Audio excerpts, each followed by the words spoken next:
वफ़ाक़ी मुलाज़िमनि खे बरतरफ़ कयो वियो हो हिकिड़े ऑर्डिनेंस खे रद्द करण जे तहत, उन जे ख़िलाफ़ बि हुर्रियत मुज़ाहिमत पंहिंजे भरपूर मैदान अमल में हुई।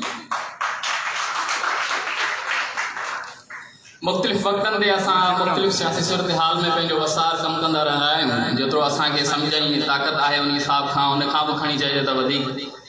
उन सां गॾोगॾु क्रिटिकल स्टडीज़ फोरम जो जेको प्लेटफॉर्म आहे उन जे थ्रू असां कोशिशि कयूं था त सिंध खे जेको नओं जदीद जेको हिन दौर जी तक़ाज़ाउनि मुताबिक़ जेको नैरेटिव आहे, ख़ासि करे पॉलिटिकल ऐं आइडियोलॉजिकल नैरेटिव, उहो उनखे मुहैया कजे। इन ॾिस में असां गुज़िरियल 2 साल अॻु में हिकिड़ी डायलॉग सेशन करायोसीं त दानिश्वर केरु थींदो आहे, जंहिं ते मरहूम जावेद भुट्टो साहब ॾाढी ज़बरदस्त ॻाल्हि रखी हुई ऐं उन ॻाल्हि रखण खां पोइ सिंध में हिकिड़ो नओं बहस छिड़ी पियो त आख़िरकार दानिश्वर चइजे त कंहिंखे चइजे। हिते जेको हरीड़ रखी करे दानिश्वर थियो वेठो आहे, इन पूरे माहौल में दानिश्वर जेको थियण जो सुवालु आहे उहो ॾाढो अहम हो त दानिश्वर हिकिड़ो क़ौमुनि जो आइडियोलॉग थींदो आहे, उहो कंहिंखे कहिजे, उनजी क्राइटेरिया छा हुजे। जंहिं ते मरहूम जावेद भुट्टी जी ॻाल्हि एॾी त आवाम में मक़बूल ऐं मशहूरु वई जो हर माण्हू इहो सुवालु करे कोई जेको सोचियल सम्झियल हो त हिन क़ौम जो दानिश्वर केरु थी सघे थो। इन सां गॾोगॾु असां जेको रिसेंटली लास्ट कराई हुईसीं conference critical studies platform forum जे प्लेटफॉर्म त उहा हुई अर्बनाइज़ेशन, जंहिंमें मुख़्तलिफ़ मुल्की मुफ़क्किर, रिसर्चर ऐं एकेडमिशियंस पंहिंजी ॻाल्हि रखी हुई। मल्टीमीडिया प्रेज़ेंटेशन्स हुयूं, स्पीचिस हुयूं, मकाला हुया ऐं पॉलिटिकल डायलॉग बि हुन में शामिल हो। उन जो असर एतिरो त वियो त हेसि ताईं सिंध में अर्बनाइज़ेशन जे सवाल ते का तहरुक न हो, न लेफ्ट जे तरफ़ां न ॿी कंहिं अहिड़ी धुर जे तरफ़ां। उन कॉन्फ्रेंस जो एतिरो असर वियो जो असां ॾिठोसीं त सिंध जे बेटनि जो मामिलो हुजे या बहरिया टाउन जो मामिलो हुजे, सिंध एक्शन कमेटी जी सूरत में सिंध हिन मज़ाहिमत में सिर्फ़ अवल में रही। इहो असां चवणु चाहींदासीं त उन जो जेको नज़रियाती बुनियाद मुहैया करण वारो हो क्रिटिकल स्टडीज़ फोरम जो प्लेटफॉर्म हो, जंहिं माण्हुनि खे इन मामले खे सम्झायो ऐं सेंसिटाइज़ कयो त हिन दौर में, सरमाएदारीअ दौर में, जेको रियल एस्टेट बिज़नेस जी सूरत में या ॿियनि मामलनि में जेको अर्बनाइज़ेशन जो भूत अची काए पियो आहे पूरी सिंध खे, कराची खां वठी नगर पार्क ताईं, थर ताईं, उहे जेके मामला आहिनि उनखे असां कहिड़ी सूरत में खणी सघूं था, कहिड़े ॾस में खणी सघूं था ऐं उहो असांजे सियासी प्रोग्राम जो कहिड़े तरीक़े सां हिसो थी सघनि था। इन सॼे पूरे हिकिड़े मजमूई सूरत हाल खे डिस्कशन में आणे असां पूरी हिकिड़ी भरपूर तहरीक जी कोशिशि कई ऐं जेका पंहिंजे हर हाल में कामयाबु वही, वेटरनरी तहरीक असांजी कामयाबु वही ऐं उन में पहिरीं जेका असांजी विख हुई अर्बनाइज़ेशन वारे मामले ते, लैंड ग्रेबिंग वारे मामले ते, त बहरिया टाउन वारी जेका असांजो एहतजाज हो उहो पूरो आलमगीर सतह ते, हिकिड़ो इंटरनेशनल सतह ते अहिड़ो मैसेज वियो त ही क़ौम हाणे कंहिं बि कब्ज़ागीर माफ़िया खे बर्दाश्त करण जे लाइ तयारु न आहे। उन सां गॾोगॾु असां ख़ैरपुर नाथन शाह में ई हाणे ई पोयनि महीननि में उतां जे काछे उनजा सियासी, मुआशी, समाजी जेके मसइला हुआ ऐं उन्हनि जा जेके सबब हुआ उन ते डायलॉग सेशन करायोसीं क्रिटिकल स्टडीज़ फोरम जे प्लेटफॉर्म तां, जंहिंमें कामरेड मसरूर शाह ऐं ॿिया जेके आहिनि उहे स्कॉलर उते मौजूदु हुआ जिन पंहिंजी ॻाल्हि रखी। इन सां गॾोगॾु छठे में असांजो पॉलिटिकल डायलॉग थी गुज़रियो आहे कुझु महीना अॻु में, ऐं जॾहिं थर में कोयलो निकितो हो ऐं ब्लॉक 2 ते कमु शुरू थियो हो, जॾहिं हुते केरु ॻाल्हाइण जे लाइ तयारु न हो, मक़ामी माण्हुनि खे दबायो वियो हो, त उन सूरत हाल में बि असां मिठी में आई थिंक 2018 में हिकु डायलॉग सेशन करायोसीं क्रिटिकल स्टडीज़ फोरम जे प्लेटफॉर्म तां। त उते जेको कोयलो निकितो आहे उन जो कार वहिंवार कीअं पियो हले, उन जो माहौलियात ते असर छा थो थिए ऐं उतां जी नई जुड़ंदड़ जेका सियासी सूरत हाल आहे उन में असांजी पोज़ीशन्स कीअं हुजणु खपे उनखे सम्झणु ऐं उन ते जेको आहे कंसिडरेशन करण जे लाइ असां मिठी में क्रिटिकल डायलॉग सेशन रखियो होसीं। ही पूरो हिकिड़ो तसलसुल आहे, ॻणाइण जे लाइ त काफ़ी वाक़िया आहिनि, काफ़ी कॉन्फ्रेंसिस आहिनि, काफ़ी जेके आहिनि उहे असांजा कम आहिनि, पर असां मुख़्तसर तौर ते जामे अंदाज़ में कुझु इहे शयूं रखणु चाहियूं था। तो हीउ असांजो जेको पंधु आहे इहो पंधु जारी रहंदो नज़रियाती बुनियादनि ते ऐं फ़िक्री बुनियादनि ते क्रिटिकल स्टडीज़ फोरम जे प्लेटफॉर्म तां, ऐं जॾहिं अमल जी ॻाल्हि अचे थी त हुर्रियत मुज़ाहिमत तहरीक जे प्लेटफॉर्म तां हीअ जेका जिदोजहद आहे, हीअ अमल आहे, इहो जारी रहंदो। जेसी रात अंधारी रहंदी जंग असांजी जारी रहंदी। महिरबानी। तमाम शानदार गाल बोल कामरेड जमशेद रखी। जिस दर्द से कोई मक्तल को गया वो शान सलामत रहती है, ये जान तो आनी जानी है, इस जान की तो कोई बात नहीं। गर ये बाजी इश्क की बाजी है, गर ये बाजी इश्क की बाजी है, जो चाहो लगा दो डर के साथ, गर जीत गए तो क्या कहना, हारे भी तो बाजी मात नहीं। आओ इन प्रोग्राम जी कार्रवाई खे अॻिते हलाईंदे सभ खां पहिरीं अवामी जमहूरी पार्टी जे मरकज़ी अॻवान कामरेड असलम परवेज़ उमरानी साहब खे हिन प्रोग्राम में अचण ते ख़ुशामदीद चवंदो। उन सां गॾु सिंधी औरत तंज़ीम जी अदी शहज़ादी वुरगड़ी खे हिन प्रोग्राम में दिलि जी गहराइनि सां मलिकार चइजे थी ऐं ज़ैन दाऊदपुरो साहब खे बि हिन प्रोग्राम में अचण ते ख़ुशामदीद चइजे थो। हिन प्रोग्राम जो सटाउ जीअं दोस्त ॿुधायो, हाणे प्रोग्राम जी कार्रवाई खे अॻिते हलाईंदे असांजे जेको माहौलियात जे सवाल ते ॻाल्हि ॿोल थींदी, जेके माहौलियाती माहिर असांखे माहौलियात जो सवाल सम्झाईंदा, उन प्रोग्राम खे हलाइण जे लाइ, उन्हनि जी कार्रवाई हलाइण जे लाइ ऐं कामरेड एजाज़ जाखरो खे अर्ज़ु कयुसि त उहे अचनि ऐं प्रोग्राम जी कार्रवाई हलाइनि।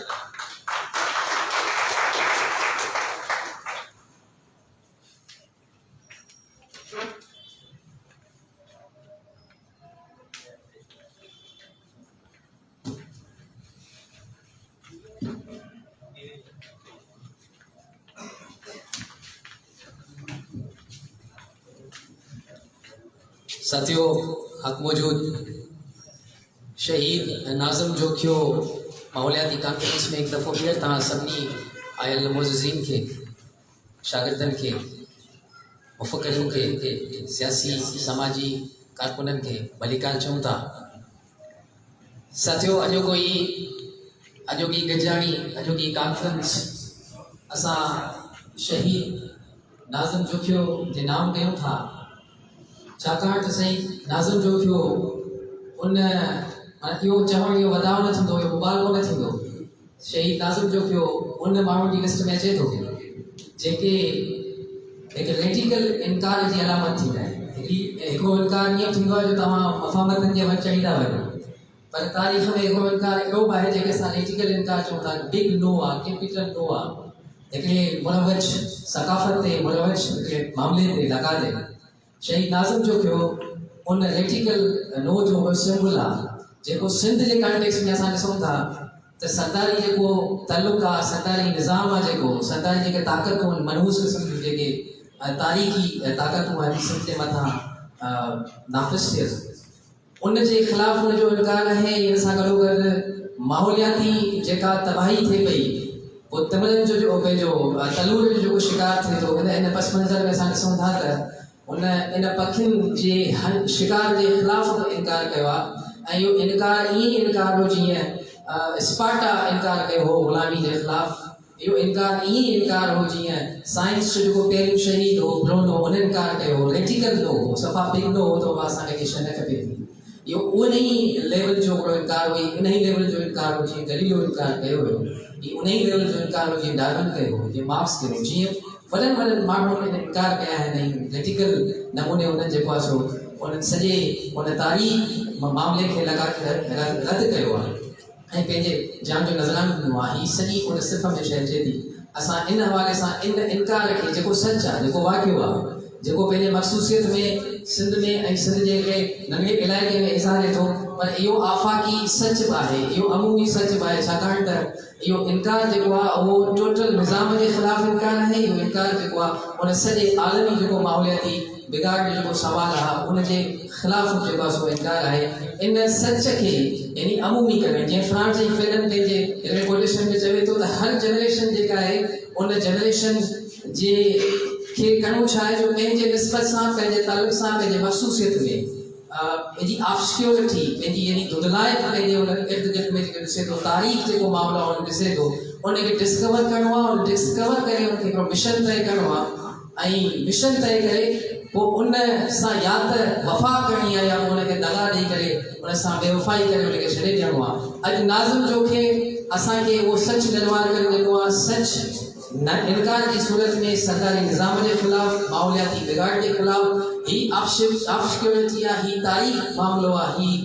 यानी असां दुलाइब आहे असांजे तलक में। असां इनखे जेको नाज़िम जो ज़ाती सच हो ऐं ज़ाती सच असां मारूज़ी सच करणु चाहियूं था ऐं मारूज़ी सच तॾहिं ई थी सघे थो जॾहिं उहो सियासी थींदो ऐं उहो सियासी करण जे लाइ अॼु कोई प्रोग्राम जेको आहे असां मुनक़िद कयो आहे। असांजे सेशन में असां वटि टे मोज़ीन आहिनि, टे बहुत शख़्सियतूं आहिनि जेके पंहिंजे पंहिंजे मैदान में तमामु घणियूं माहिर आहिनि। असां हिन डायलॉग सेशन में पहिरियों कामिल निसा कामिल नासिर मंसूर आहे, जेको जनरल सेक्रेटरी आहे ट्रेड यूनियन फेडरेशन पाकिस्तान जो ऐं गवर्नमेंट नासिर जेको आहे सॼी हयाती खाली टुटी जेका सियासत आहे मार्क्सिस्ट पॉलिटिक्स आहे हुन में गुज़ारी आहे ऐं यूनियंस में कमु कयो आहे मज़दूरनि सां वेठो आहे ऐं ताज़ो असां ॾिठोसीं त ग्लासगो में स्कॉटलैंड में जेका माहौलियाती इंटरनेशनल कॉन्फ्रेंस थिए थी हुन में शिरकत थी ऐं वॾे में वॾी जेका ॻाल्हि आहे उहा इहा आहे त कॉमरेड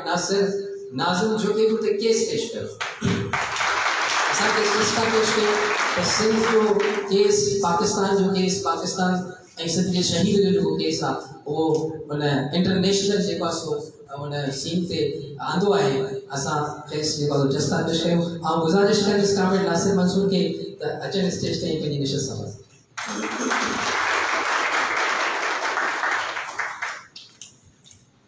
असां ॿी अमोदमत शख़्सियत आहे हिते साईं नासिर पवन जेके executive director in centre for environment and development आहिनि फेलोशिप इन लीड पाकिस्तान वठनि ऐं प्रोग्राम कोऑर्डिनेटर बि आहिनि WWF में ऐं जनरल जेका एक्सपर्टीज़ आहिनि जेके महारतूं आहिनि साइंस जूं उहे इकोलॉजी जेका सिंध जे कॉन्टेक्स्ट में मख़सूसनि हुन ते आहे तलूर जे पखियुनि जो मसइलो हुजे कोयले जो मामलो हुजे फॉरेस्ट हुजे इन ते असां वटि अमूमी साईं जी जेका असां एक्सपर्टीज़ मौजूदु आहे ऐं साईं नासिर पवन खे गुज़ारिश कंदुसि त स्टेज ते अचनि ऐं पंहिंजी निशस्त सां वञनि असां टियों मुफ़क्कर साईं अल्ताफ़ सियाल जो मौजूदु आहे साईं हाली जेको आहे प्रोफेसर आहिनि ऐं डायरेक्टर बि आहिनि ORIC Sindh agriculture university Tandojam ते ऐं रिमोट सेंसिंग में बि साईं जी एक्सपर्टीज़ आहे GIS जेको जोग्राफिक इंफॉर्मेशन सिस्टम आहे हिन में बि एक्सपर्टीज़ आहे साईं वटि पाणी जो मसइलो हुजे पाणी ते जेको कमु आहे मैनेजमेंट जो आबपाशी आहे हिन खां अलावा निकास जो जेको मामिलो आहे ऐं ज़मीन जेका ख़ाली थींदी वञे उनजो मसइलो आहे इन सभिनी मामलनि ते साईं जी एक्सपर्टीज़ आहे ऐं साईं खे गुज़ारिश कंदुसि त स्टेज ते अचनि पंहिंजी निशस्त सां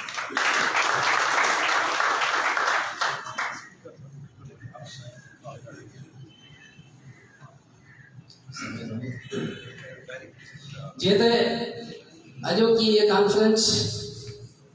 हूअं त असां शहीद नाज़िम जोखे जे नाव ई कई आहे सिंध जो सुरमू अलामती यानी मज़ामती किरदारु थी पियो आहे जेको पर हाणे ही कॉन्फ्रेंस असां जेका इंटरनेशनल आलमी माहौलियाती जेको बिगाड़ आहे उहो कॉन्टेक्स्ट में असां वटि आहे इन खां अलावा असां बि हिन दुनिया में रहूं था ऐं हिन दुनिया जो हिसो आहियूं त असां सिंध जे कॉन्टेक्स्ट में हिन ॻाल्हि खे रखंदासीं त आओ थोरो माहौलियाती बिगाड़ जे बाबति कुझु शइ रखी वेंदुसि उहा इहा आहे त माहौल असां हिन धरती ते जेको जियूं था इहो धरती सिर्फ़ु इंसाननि जी कोन्हे हीअ धरती ते मौजूदु जेके बि जीव आहिनि जेका बि मखलूक आहे उहा उन्हनि सभिनी जी गॾियल मिल्कियत आहे गॾियल सरमायो आहे गॾियल हिकिड़ो विरसो आहे ऐं हिन धरती ते उन्हनि सभिनी यानी जीवन जो हिकिड़ो हक़ थिए थो पर हिते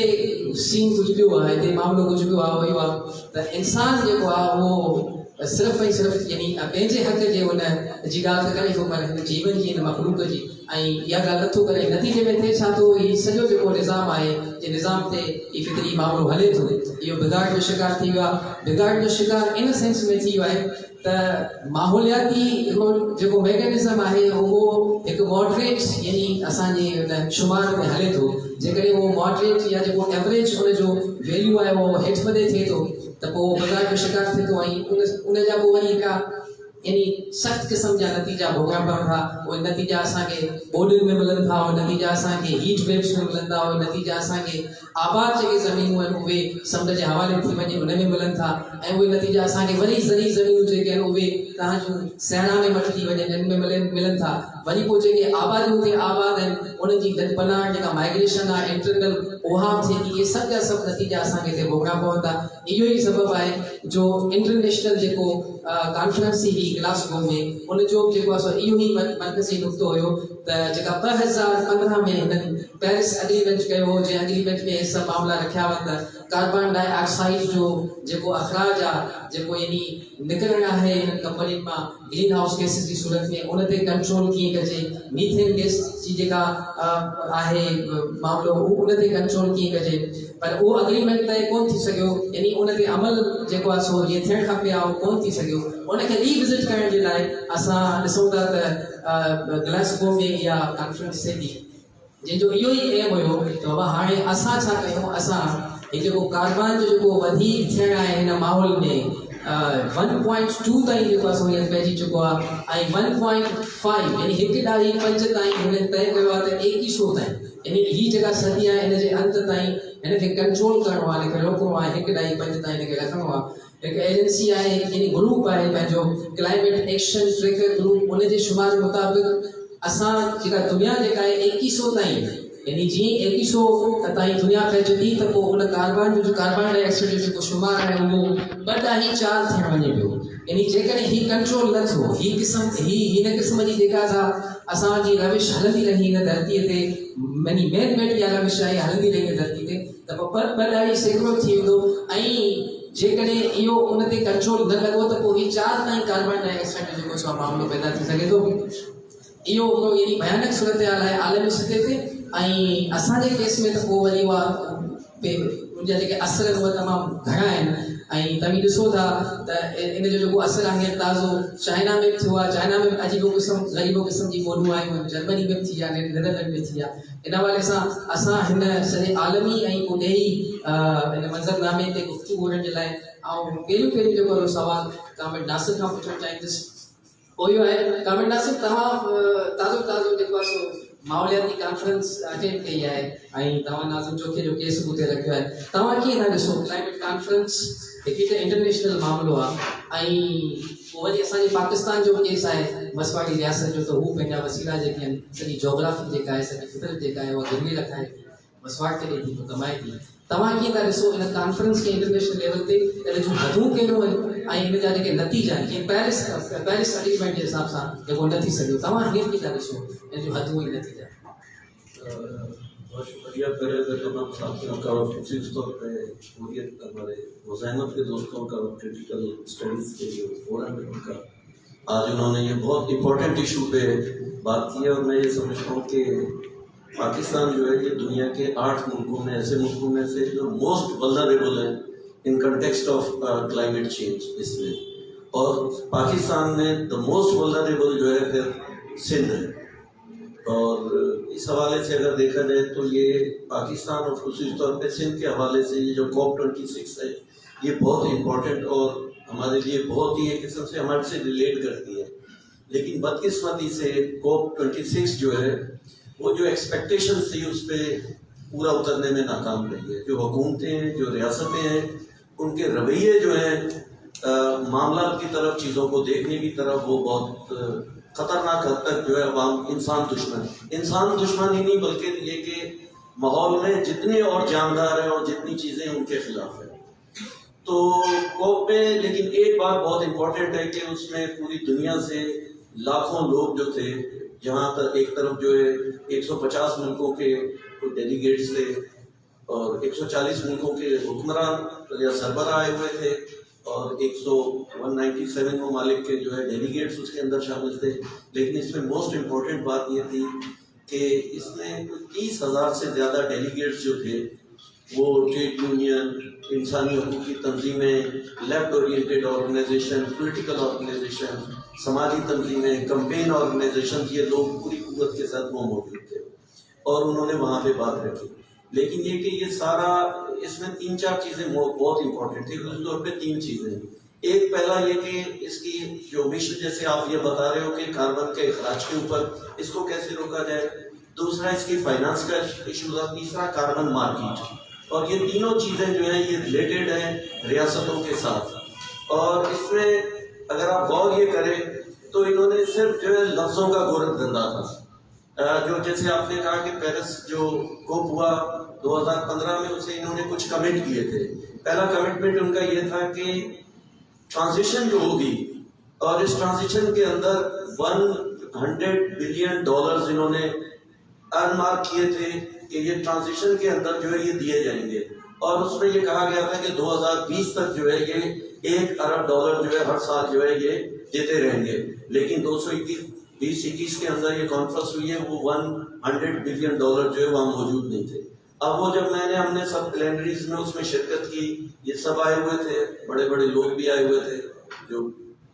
तो इन्होंने कहा ठीक है वो यार हमने नहीं किया, लेकिन अब हम 2025 में ये ہر سال جو ہے 100 بلین دیں گے، لیکن کہا گیا کہ اچھا یہ جو 100 بلین ہے اس میں فریزز کیا گیا ہے، ری فریزز کیا گیا، اور اس بات کو جس کو ہم کہتے ہیں کہ لفظوں کا گورکھ دھندا ہے، اور اس میں کہا گیا کہ ہم نے یہ پیسے جو آپ کو اس مدد کی اس مد میں دیے ہیں، وہ جو گرانٹ آپ کو دے رہے ہیں، یہ سب اس کے اندر شامل ہوگا۔ تو $1 بلین 100 بلین ڈالر ابھی تک موجود نہیں ہے، لیکن جو کمٹ بھی کیا گیا ہے اس میں بھی انہوں نے کہا کہ اس کے اندر گرانٹ شامل ہوں گی، اس کے اندر اور بہت ساری باتیں انہوں نے اس کے اندر رکھی ہیں۔ ٹائم ہے کیا یا کنٹینیو کریں؟ ٹھیک ہے۔ تو ایک تو یہ بات انہوں نے، میں یہ سمجھتا ہوں جو وہ $100 بلین جو انہوں نے رکھے ہیں وہ نہ ہونے کے برابر ہے۔ آپ یہ غور کریں کہ دنیا میں اس وقت جو ہے ایک سال میں 2000 بلین ڈالرز 2 ٹریلین ڈالرز جو ہے صرف ملٹری پہ خراجات ہوتے ہیں۔ اسی طریقے سے تقریباً 6,000 بلین ڈالرز جو ہے یہ سبسڈی دی جاتی ہے فاسل فیولز کو،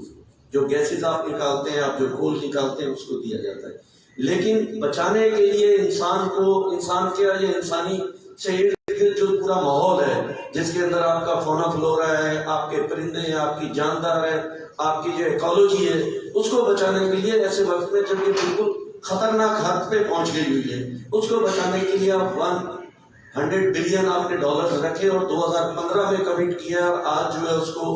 آج 6-7 سال ہو گئے، لیکن اس کے 1 روپیہ بھی آپ نے اس کے اندر نہیں ڈالا۔ اور اس مرتبہ بھی جو بات ہوئی ہے وہاں پر یہ کہا گیا کہ پہلے یہ بات کی جاتی تھی، 10 سال پہلے ایک بات رکھی گئی تھی جو پروگریسو لیفٹ اورینٹڈ پرو پیپل اور جو گرین اکانومی کی بات کرتے تھے، اینٹی کیپٹلسٹ جو تھے، ان نے اور اس بات کو ایکسپٹ کیا گیا تھا۔ وہ کہا یہ گیا تھا کہ یہ اتنا پیسہ ہے، اتنا ہم رکھ رہے ہیں، اب چائنا کی ذمہ داری یہ ہے، امریکہ کی ذمہ داری یہ ہے، برطانیہ کی ہے، یورپین یونین کی ہے، باقی ملکوں کی یہ ذمہ داری ہے، آپ نے یہ کام کر دیا۔ اب یہ کہا گیا، اس کے بعد اس کو بالکل الٹا کر دیا گیا، الٹا کر دیا گیا۔ اب یہ کہا گیا، پوچھا جا رہا ہے کہ آپ بتائیں آپ نے کیا کرنا ہے۔ اس کے لیے وہ ایک جو ہے NDC بنا دیا کہ وہ نیشنل کیا ہے، اس طرح کا کوئی ڈٹرمنیشن کائنڈ آف کنٹریبیوشن، یہ کہا گیا آپ بتائیں۔ اب حالت یہ تھی کہ اس کوپ کے اندر صرف 40 ایسے ملک تھے جنہوں نے آپ اپنے ملک کا، جس کو نیشنل الیکشن ایکشن پلان ہے، وہ دیا، اور وہ سارے لوگ جو ہیں وہ پہلے ہی ایک پوزیشن لے کے وہاں پہ آئے، اور وہ جو جس طرح کوپ جو کہا جاتا ہے یہ کانفرنس آف پارٹیز ہے، یہ کہ یہ پارٹیز وہ اسٹیٹس ہیں۔ اب اسٹیٹ جو ہیں وہ ٹرولی پیپلز ریپرزینٹیٹیو نہیں ہیں، وہ ٹرولی کارپوریٹ جو کلچر ہے، کارپوریٹ جو کیپٹل ہے، وہ بنیادی طور پہ اس کی نمائندہ ہے۔ لہذا وہ آ کے ان کے اوپر پریشر ہوتا ہے، وہ آ کے ایک اس طرح کی بات کرتی ہے کہ وہ اچھی لگتی ہے، ایسے فریز بناتے ہیں وہ اچھا لگتا ہے۔ لیکن جو انٹلیکچوئل ہے، پڑھے لکھے لوگ ہیں، جو چیزوں کو سمجھتے ہیں، ایکسپرٹ ہیں، وہ بتاتے ہیں اس کے پیچھے کیا جرم چھپا ہوا ہے۔ لہذا وہ آگے صرف 40 ملکوں نے پلان دیا، اور جو پلانریز کے اندر ڈسکشن ہوئی، کہا گیا کہ ان ڈسکشنز کے نتیجے میں کوئی رزلٹ نکالا جائے گا، اس میں ساری جو حکومتوں کے، ریاستوں کے نمائندے آئے، وہ پہلے سے ہی ایک سٹینڈ، ایک پوزیشن کے ساتھ آئے۔ اگر ان کو کوئی بات اچھی بھی لگی اور وہ ریٹیفائی، اس کو پیچھے ہٹنے کی ضرورت پیش آئی اپنے سٹینڈ سے، تو وہ ہٹ نہیں سکتے تھے، اس لیے کہ وہ ایک اسٹیٹڈ پوزیشن کے ساتھ وہاں آئے ہیں۔ لہذا جو یہ اس کا جو اعلامیہ جاری ہوا، اس کی جو بات کی گئی، میں یہ سمجھتا ہوں کہ یہ سارے اس گلوب کے ساتھ، گلوب پہ رہنے والوں کے ساتھ ایک مذاق تھا۔ اب یہ ایک بات انہوں نے کی، نیٹ زیرو، بہت ڈفرینس ہے نیٹ زیرو میں اور زیرو میں۔ نیٹ زیرو کی کیلکولیشن ہی بالکل ڈفرینٹ ہے۔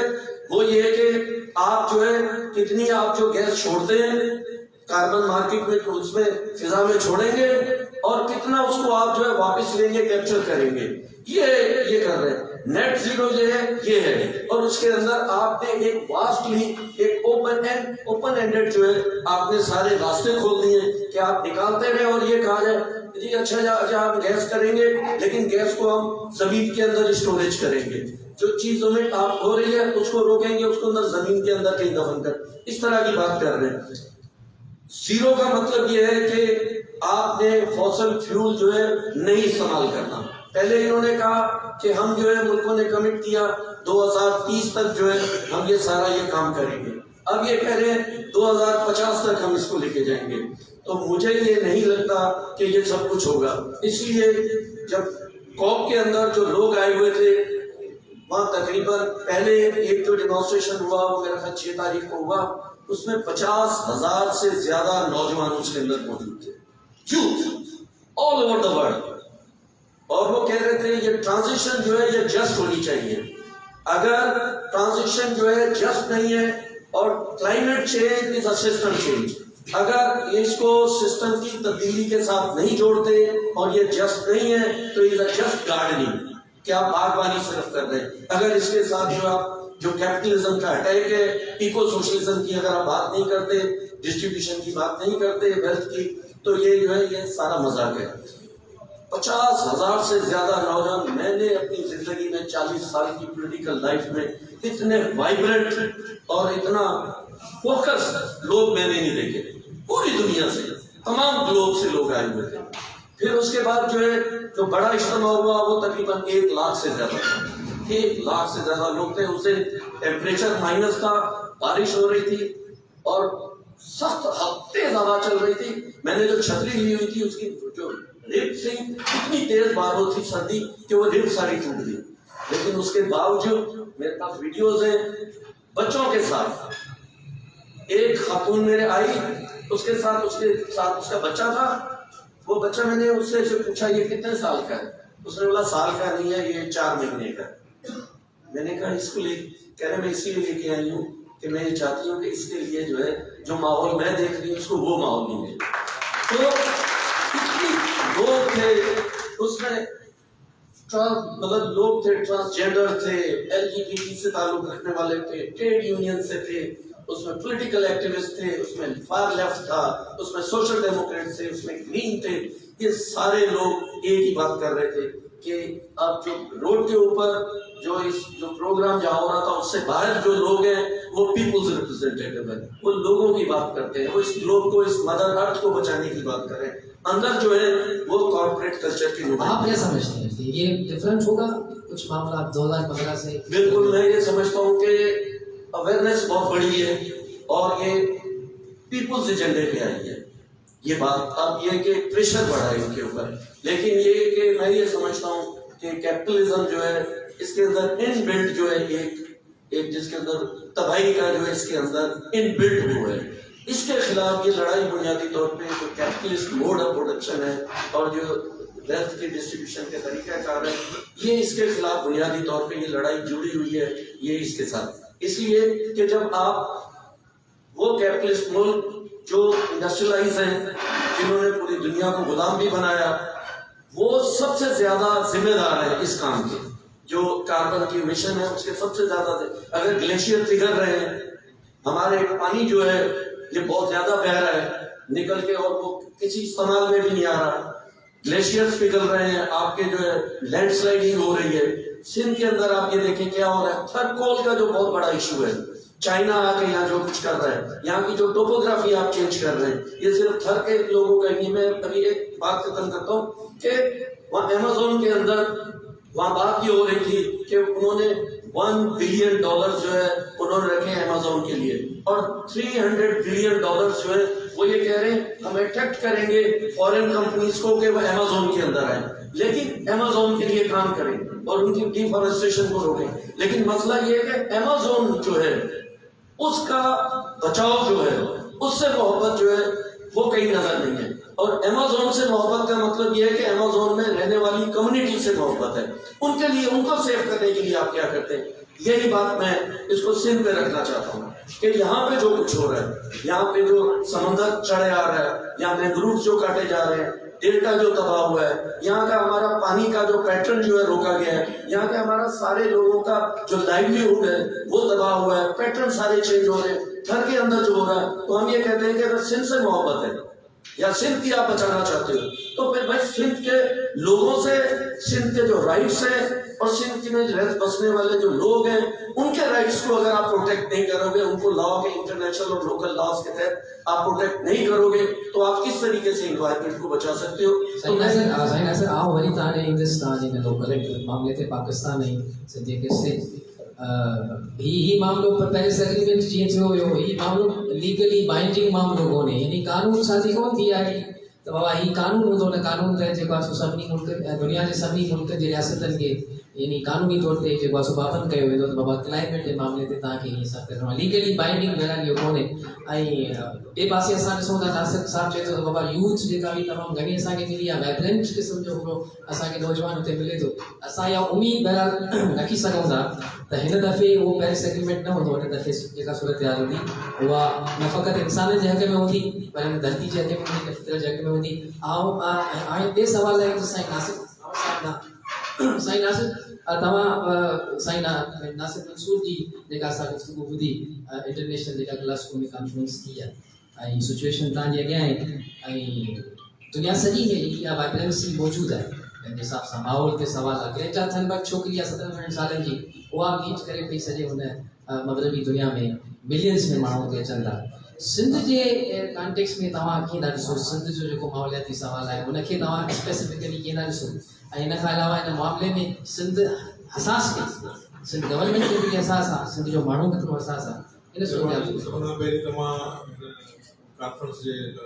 ऑर्गेनाइज़र साहिब खे मुबारकबाद हुजां जो शहीद नाज़िम जोखियो जे हवाले सां हुनजी यादि में कॉन्फ्रेंस थी आहे, ऐं शहीद नाज़िम जोखियो खे सभु सलाम पेश कयूं था,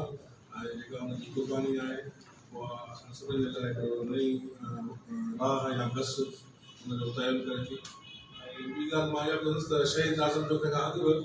असांजा 2 दोस्त शहीद थिया, पोइ असांजी मेमोरी थोरी घटि आहे, जल्दी असां करे विसर था छॾियूं। 2 हिकिड़ा नौजवान हुआ जेके तिमर जे ॿेरनि खे बचाईंदे शहीद थिया, उनजो नालो अब्दुल गनी ऐं अबू बकर। सो इहे उन्हनि खे असां न विसारियूं त उन हिसाब सां इहे असांजी ॿी शादी थी आहे इन्वायरमेंट जे हवाले सां। ऐं ॿी ॻाल्हि इहा त हिते असां साईं ॻाल्हि कई कोप जी 226 जी, त अलहमदुलिल्लाह पाकिस्तान दुनिया जो को बि मल्टीलेटरल इन्वायरमेंटल एग्रीमेंट जेके आलमी मुआहिदा आहिनि माहौलियात जा जेके अक़वाम मुतहदा जे प्लेटफॉर्म ते थींदा आहिनि, त तक़रीबन हर मुआहिदे ते असां सही कंदा आहियूं। सही करण में असां निमर आहियूं, वरी वापसि मुड़ी कोन सघंदा आहियूं त अमल थोरो मां तव्हांखे पेरिस एग्रीमेंट त पाण ॻाल्हि कयूं था, पर 8 डज़न खां वधीक एग्रीमेंट्स आहिनि जेके असां हिसो आहे, ऐं उन में 2 तव्हांखे आम जेके मां ॿुधाईंदो आहे त फॉरेस्ट ऐं बायोडाइवर्सिटी सां रिलेटेड कन्वेंशन्स आहिनि मुआहिदा उहे कहिड़ा आहिनि। बायोडाइवर्सिटी जी असां ॻाल्हि कई त उनखे असां सावली सिंधी में चऊं त हयातियाती रंगारंगी या गूनागूनी, उन में जेके बि जीवत आहे पखी पखण ॿूटा दीत ॼणा सभु बायोडाइवर्सिटी हिसो, ऐं फॉरेस्ट मेला बि असां सभु सम्झूं था। उनजे हवाले सां 5 अहिड़ा कन्वेंशन्स आहिनि आलमी, जंहिंमें कन्वेंशन ऑन बायोलॉजिकल डाइवर्सिटी आहे, convention on international trade in endangered species and wild फाना एंड फ्लोरा जेके साइटीज़ इन जी एग्रीवेशन आहे, उन ते बि असां सही कई आहे। उन खां अलावा ढंढुनि जे हवाले सां हिकिड़ो आलमी कन्वेंशन आहे, convention on wetlands of international importance specially as a water foul habitat. उन कन्वेंशन जो नालो आहे रामसर कन्वेंशन, वो ईरान जो शहर आहे रामसर, उते 1970 जे ॾहाके में इहो मुआहिदो थियो त उनजो नालो रामसर रखियो वियो। अहिड़े नमूने सां उन खां पोइ हिकिड़ो ॿियो कन्वेंशन आहे convention on the conservation of migratory species, जेके परदेही पखी अचनि था या ॿिया स्पीशीज़ अचनि था या जानवर अचनि था, उनजे हवाले सां इहा अलॻि कन्वेंशन आहे। उन खां अलावा हिकिड़ो ॿियो कन्वेंशन आहे United Nations convention to combat desertification. ठीकु आहे, हिकिड़ा त डिज़र्ट्स असां डिक्लेयर्ड आहिनि हेरिड ज़ोन्स, ॿियो असांजी जेके ग्रीन एरियाज़ आहिनि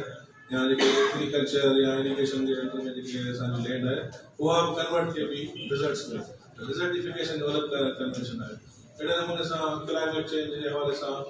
United Nations framework convention on climate change जंहिंजो नालो आहे UNFCCC।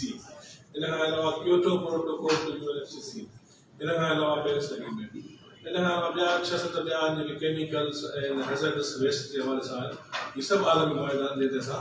सही करे चुका आहियूं, असां हुनजो हिसो हुयो। त क्लाइमेट चेंज जी ॻाल्हि था कयूं त उन में दुनिया के ॿिनि हिसनि में विञायो वियो आहे। हिकिड़ा उहे जेके क्लाइमेट चेंज जो सबबु आहिनि, ऐं सबबु बुनियादी तौर ते जेके असां चऊं था त एंथ्रोपोजेनिक, ठीकु आहे, हज़रत इंसान जेको आहे उहो ई हिन जो सबबु आहे क्लाइमेट चेंज जो। ॿी का मखलूक कोन्हे या ॿियो को जो फैक्टर कोन्हे जंहिं करे क्लाइमेट चेंज थी वियो। त बेसिकली जेका इंसानी जेके सरगर्मियूं आहिनि असांजूं, जेके माहौल दोस्त न आहिनि, ऐं जेको असांजो सनती इनकलाब आयो, ज़रई इनकलाब आयो, उनजे तहत मैक्सिमम लैंड खे असां एग्रीकल्चर में आंदो, उनजा ज़रा फ़ाइदा बि थिया वरी नुक़सान बि थिया। त अहिड़े नमूने सां क्लाइमेट चेंज जो जीअं चयो त जेके सबबु आहिनि उहे त डेवलप्ड कंट्रीज़ आहिनि, जेके सनती तरक़ी याफ़्ता मुल्क आहिनि, जेके G7 ग्रुप आहे, पर उनजा जेके असर आहिनि मनफ़ी असर उहे असां जहिड़नि मुल्कनि ते वधीक आहिनि। ऐं इन ई हिसाब सां दुनिया खे ॿिनि हिसनि में विरायो आहे त तरक़ी याफ़्ता जेके मुल्क आहिनि उन्हनि खे चयो वियो त तव्हां क्लाइमेट चेंज जे हवाले सां मिटिगेशन करो, मीन्स ग्रीन हाउस गैसिस, उहे गैसिस जेके क्लाइमेट खे तब्दील करण में या ग्लोबल वार्मिंग में कंट्रीब्यूट कनि पियूं, उहे गैसिस जो अख़राज तव्हां घटाईंदो। ऐं असांजे मुल्कनि खे चयो आहे त तव्हांखे एडाप्टेशन करणी पवंदी। एडाप्टेशन मीन्स त हिकिड़ी क्लाइमेट चेंज हक़ीक़त आहे, हीअ को कहाणी या अफ़सानो आहे कोन, ऐं उन करे रियलिटीअ सां असांखे हुन सां रहणो पवंदो। एडाप्टेशन जो मतिलबु आहे त जेको असांजो एक्ज़िस्टिंग, जीअं पाकिस्तान जीअं असां चवंदा आहियूं हिकिड़ो बुनियादी तौर ज़रई मुल्क आहे, असांजी इकानमी ज़राअत ते आहे, त जेको एक्ज़िस्टिंग असांजो ज़राअत जो तरीक़ेकार आहे, क्रॉपिंग पैटर्न आहे, इरीगेशन सिस्टम आहे, उन में असांखे जेको एक्ज़िस्टिंग तरीक़ेकार आहे, फ्लड इरीगेशन, शाखूं हलनि पियूं, वाह हलनि पिया, त हाणे ज़रा पाणीअ जी जेकॾहिं क्लाइमेट चेंज, छाकाणि असांजो सिंधु दरिया जेको आहे उहो ग्लेशियर ते डिपेंड थो करे, ठीकु आहे। ग्लेशियर्स क्लाइमेट चेंज में इहो आहे त उहे ॻरंदा, ऐं उहे ॻरंदा त सिंधु दरिया जो पाणी जेको आहे सो उन ते असर कंदासीं। ऐं असां सिंध खे त ॿियो को ऑप्शन आहे कोन्हे, छाकाणि असां वटि हिकिड़ो वाहिद सोर्स ई सिंधु दरिया आहे, ऐं असां बि लोअर रायबेरियन, छाकाणि सिंधु दरिया जे असां पुछड़ में आहियूं, त असां जॾहिं बोर अचे थी त मथां मुदा सतूं था, जॾहिं सोकड़ो थिए थो त सुकी बसां था बनूं ऐं पुरी बसां था बनूं, ॿिन्ही फिनामिना में सिंध जेको आहे सो मुतासिर थिए थो। ऐं अहिड़े नमूने सां जीअं साईं ॻाल्हि कई, बिल्कुलु सही ॻाल्हि आहे त क्लाइमेट चेंज जे हवाले सां सिंध पाकिस्तान में हिकिड़ी वर्ल्ड बैंक जी स्टडी आहे, उन्हनि जो नालो आहे South Asia hot spot with regard to climate change. उन्हनि ॿुधायो आहे त सॼे पाकिस्तान में सिंध नंबर 1 हॉट स्पॉट आहे क्लाइमेट चेंज जे हवाले सां, ऐं सिंध जे अंदरि नंबर 1 जेको हॉट स्पॉट आहे उहो हैदराबाद आहे, ॿिए नंबर ते मीरपुर ख़ास आहे, टियों नंबर ते सखर आहे। हालांकि अॻे असां वटि गर्मी पद जे हवाले सां हिकिड़ो शहर मशहूरु हूंदो जेकबाबाद, त जेकबाबाद 50 डिग्री सेंटीग्रेड ते वञे थो, ऐं हाणे तव्हां ॾिसो त तक़रीबन हर शहर जेको आहे सो जेकबाबाद थी वियो आहे, ठीकु आहे। उन में इहो ई आहे त अॻे जेको असां जंहिं नमूने सां सिंध में क्लाइमेट चेंज असां डेवलपिंग कंट्रीज़ खे रजूं था पंहिंजो उनजो सबबु, पर जेके असांजो करंट डेवलपमेंट मॉडल आहे, जेको इकोनॉमिक मॉडल आहे, उहो बि इहो ई आहे त असां वधि में वधि नेचर खे तबाह कयूं, ठीकु आहे, ऐं नेचुरल रिसोर्सिस खे तबाह कयूं। हींअर थिए छा पियो जेको तव्हां चयो अर्बनाइज़ेशन, त अक्सर असांजा दोस्त हिन ते बहस कंदा आहिनि त सिंधी माण्हू शहरनि में अचनि ऐं अर्बनाइज़ेशन सुठी ॻाल्हि आहे, ऐं असां चवंदा अचनि सही पर थोरो फज़ीलत सां अचनि। अर्बनाइज़ेशन जेका थिए पई सा अनप्लेन्ड अर्बनाइज़ेशन थिए पई, तंहिंजे करे ई असांजो जेको माहौल में गड़बड़ थिए पई। ऐं तव्हां ॾिसो त हीअ जेको शहरनि जो असांजो सॼो लैंडस्केप चेंज थी वियो आहे, ऐं जेको असांजी एग्रीकल्चर लैंड आहे जेका ए क्लास, छाकाणि ज़मीन में क्लासिफिकेशन हूंदी आहे A class, B class, C class, agriculture जी जेका ए क्लास ज़मीन आहे उहा हींअर कन्वर्ट थिए पई हाउसिंग स्कीम्स में, पेट्रोल पंप्स में, CNG स्टेशन में, ठीकु आहे। त हिन अॻिते वॾो फूड इनसिक्योरिटी जो मसइलो थी वियो सिंध में, छाकाणि त ज़मीन असां वटि रहंदी कोन्हे, जेका प्रोटेक्टेड ज़मीन आहे उन ते असां कांक्रीट जंगल पिया ठाहियूं, ठीकु आहे। सॼा असां शहर जेके आहिनि से उन में ग्रीन स्पेसिस ख़तमु पिया थियनि। हैदराबाद जेको शहर हो माज़ी में असां पढ़ूं था त हीउ बाग़नि जो शहर हो, हीउ पार्क हूंदा हुते, हाणे तव्हांखे प्लाज़ा मिलंदा, पार्कनि जो को नालो निशान कोन्हे। ऐं जेके बिल्डर आहिनि उन्हनि खे जेका ज़ाहिर आहे, छाकाणि त सॼी जेका लैंड यूज़ आहे या जेका प्लानिंग आहे उहा पब्लिक सेक्टर जेको गवर्नमेंट जी रिस्पॉन्सिबिलिटी आहे। त शहर में कंहिंजो तव्हांखे मास्टर प्लान न मिलंदो, लैंड यूज़ प्लान न मिलंदो, छाकाणि त मास्टर प्लान हूंदो उन में इहो तय थींदो त ज़मीन केतिरी असांखे रेजिडेंशियल पर्पज़ लाइ रखणी आहे, केतिरी कमर्शियल पर्पज़ लाइ रखणी आहे, केतिरी ग्रीन स्पेसिस लाइ, एम्यूनिटीज़ पार्क्स लाइ रखणी आहे। त हाणे उहो मास्टर प्लान आहे, हिन जे करे मास्टर प्लान जेको आहे सो हाणे उहो कनि पिया अब्दुल्ला बिल्डर वारा, आरिफ बिल्डर वारा, हाणे शहरनि जी असांजी रिताबत इहे पिया कनि। त नतीजे में उहो इहो थी वियो त असां वटि जेका जॾहिं तव्हां एग्रीकल्चर लैंड ख़तमु था कयो त मीन्स सिर्फ़ु उहो ज़मीन जो टुकड़ो ख़तमु कोन आहे, पर पूरी बायोडाइवर्सिटी जेका असांजी ॻाल्हि कई त फाना फ्लोरा हर स्पीशी असांजो ख़तमु थी वियो। वरी अचो असांजे ॿेलनि ते, त असां वटि सिंध में 4 क़िस्म जा ॿेला आहिनि। हिकिड़ा असांजा कचेरा ॿेला आहिनि, हिकिड़ा असांजा पकेरा ॿेला आहिनि, ऐं अहिड़े क़िस्म जा असां वटि जेके साहिल पट्टीअ में असां वटि तिमर जा ॿेला आहिनि, ऐं जेके असांजी एरड ज़ोन आहे उनजी जेका वेजिटेशन आहे उनखे बि असां ॿेलो चवंदा आहियूं, उनखे रेंज चयो वेंदो आहे। इहे 4 क़िस्मनि जा ॿेला जेके ख़ासि करे असांजो कश्मीर खां ठटे ताईं जेके दरिया जा 2 पासा आहिनि, ज़ैनदार बोडो साहिबु वेठो आहे जेको वाहिद असांजो फारिस जे हवाले सां हिकिड़ो असांजो हीरो आहे जेको हिन केस खे मुसलसल परसूं करे पियो। त 2 पासा सिंध दरिया जा जेके से कचे जा जेके ॿेला हुआ, जेका ज़मीन हुई उनखे असां कन्वर्ट कयो इंटू एग्रीकल्चर पर्पज़। ठीकु आहे, उते ॿेले जी ज़मीन आहे पर ॿेलो कोन्हे, त नतीजे में तव्हां ॾिसो त हिकिड़ो इहो मेन डिज़ास्टर आहे जेको एंथ्रोपोजेनिक चवंदा न। असांजो हिकिड़ो त पाणीअ जी खोट थिए पई, दरिया में पाणी ओतिरो अचे कोन पियो, जेका हर साल आबकराणी थींदी, ऐं ॿियो वरी असांजो जेके पॉलिसीज़ आहिनि जेका असां फॉरेस्ट लीज पॉलिसी ठाही, हथ सां असां पंहिंजा ॿेला ज़रात जे लाइ ॾेई छॾिया वॾेरनि खे, ऐं उते हू पंहिंजो स्टेट्स ठाहे वेठा आहिनि, ऐं सॼो जेको कचे जो इकोसिस्टम आहे उहो असां तबाह कयो। अहिड़े नमूने सां असांजो सिंध जो जेके ढंढूं हुयूं, जीअं जो असांजो रामसर कन्वेंशन आहे ढंढुनि जो, त पाकिस्तान में 19 रामसर साइट्स आहिनि ढंढूं जेके इंटरनेशनल इंपॉर्टेंस जे हवाले सां, उते माइग्रेटरी बर्ड्स, उते फाना फ्लोरा, माण्हुनि जी फिशरीज़, त उते पूरो हिकिड़ो कल्चर हो। ऐं उन्हनि 19 रामसर साइट्स में सिंध में जेके 10 रामसर साइट्स सिंध में, 19 टोटल पाकिस्तान में 10 रामसर साइट्स सिंध में। असां उहो ई ॻाल्हि कई त रामसर साइट त डिक्लेयर करे छॾी हुनखे ढंढ खे, पर उनखां पोइ उनखे असां ॾिठो कोन त उनजी वाक़ई उहा मैनेजमेंट आहे, उनमें ओतिरो पखी पकड़ आहे, पाणीअ जी क्वालिटी आहे। नतीजे में उहे ढंढूं सिर्फ़ु कागज़नि ते रामसर साइट आहिनि, पर तव्हांखे उते फिज़िकली ईंदो त उते तव्हां पंहिंजो पाणी न मिलंदो, तव्हां उते गाॾी हलाए सघो था, बिल्कुलु ख़ुश्क थी वियो, ड्राई थी वियो। ऐं उनमें 2 त मेजर असांजो ढंढूं आहिनि, कींजर ढंढ रामसर साइट आहे, हाले जी रामसर साइट आहे, पूरी इंडस डेल्टा रामसर साइट आहे। त इन हवाले सां नरड़ी छको आहे बदीन ठटे जे पासे, त ऐं असां नवाबशाह में आहे, दे अकुरो आहे,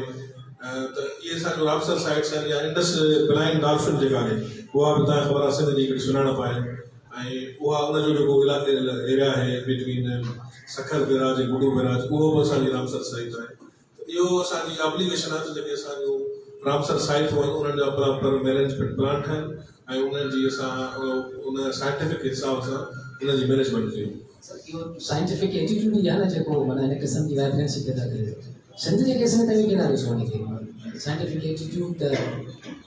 जी हाँ, सिंध जे हवाले सां इहो आहे त जेको इन्वायरमेंट चऊं या नेचर चऊं या फितरत चऊं या क्लाइमेट चेंज चऊं, उहो कॾहिं बि असांजी प्रायोरिटी ते न रहियो आहे। ठीकु आहे, ख़ासि करे जेको मौजूदा हुकूमत, पर जेके माज़ी हुकूमत हुयूं उन्हनि जी मूं चयो त उहो नेचुरल कैपिटल खे ऐं उनखे तबाह करे ऐं पोइ उहा असां जेका डेवलपमेंट कयूं था, त उहो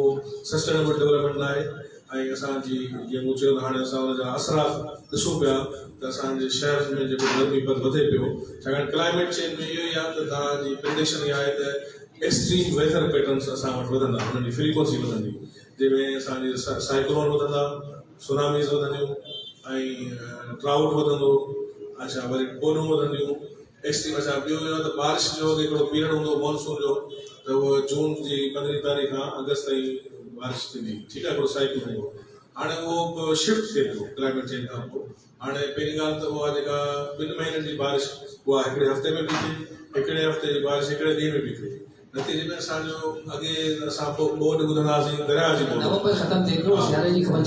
थी वई, त ओवरऑल समर जो बि पीरियड वधी वियो आहे, प्रोलॉन्ग थी वियो आहे, ऐं विंटर जो पीरियड घटि थी वियो आहे। इहो क्लाइमेट चेंज जा इफेक्ट्स आहिनि। ऐं ॿियो मुंहिंजो त उन सां एग्रीकल्चर तमामु घणी असांजी ऐं अहिड़े नमूने सां असां वटि जेके एक्सट्रीम वेदर पैटर्न्स जे हवाले सां असां ॾिसूं था त पंहिंजो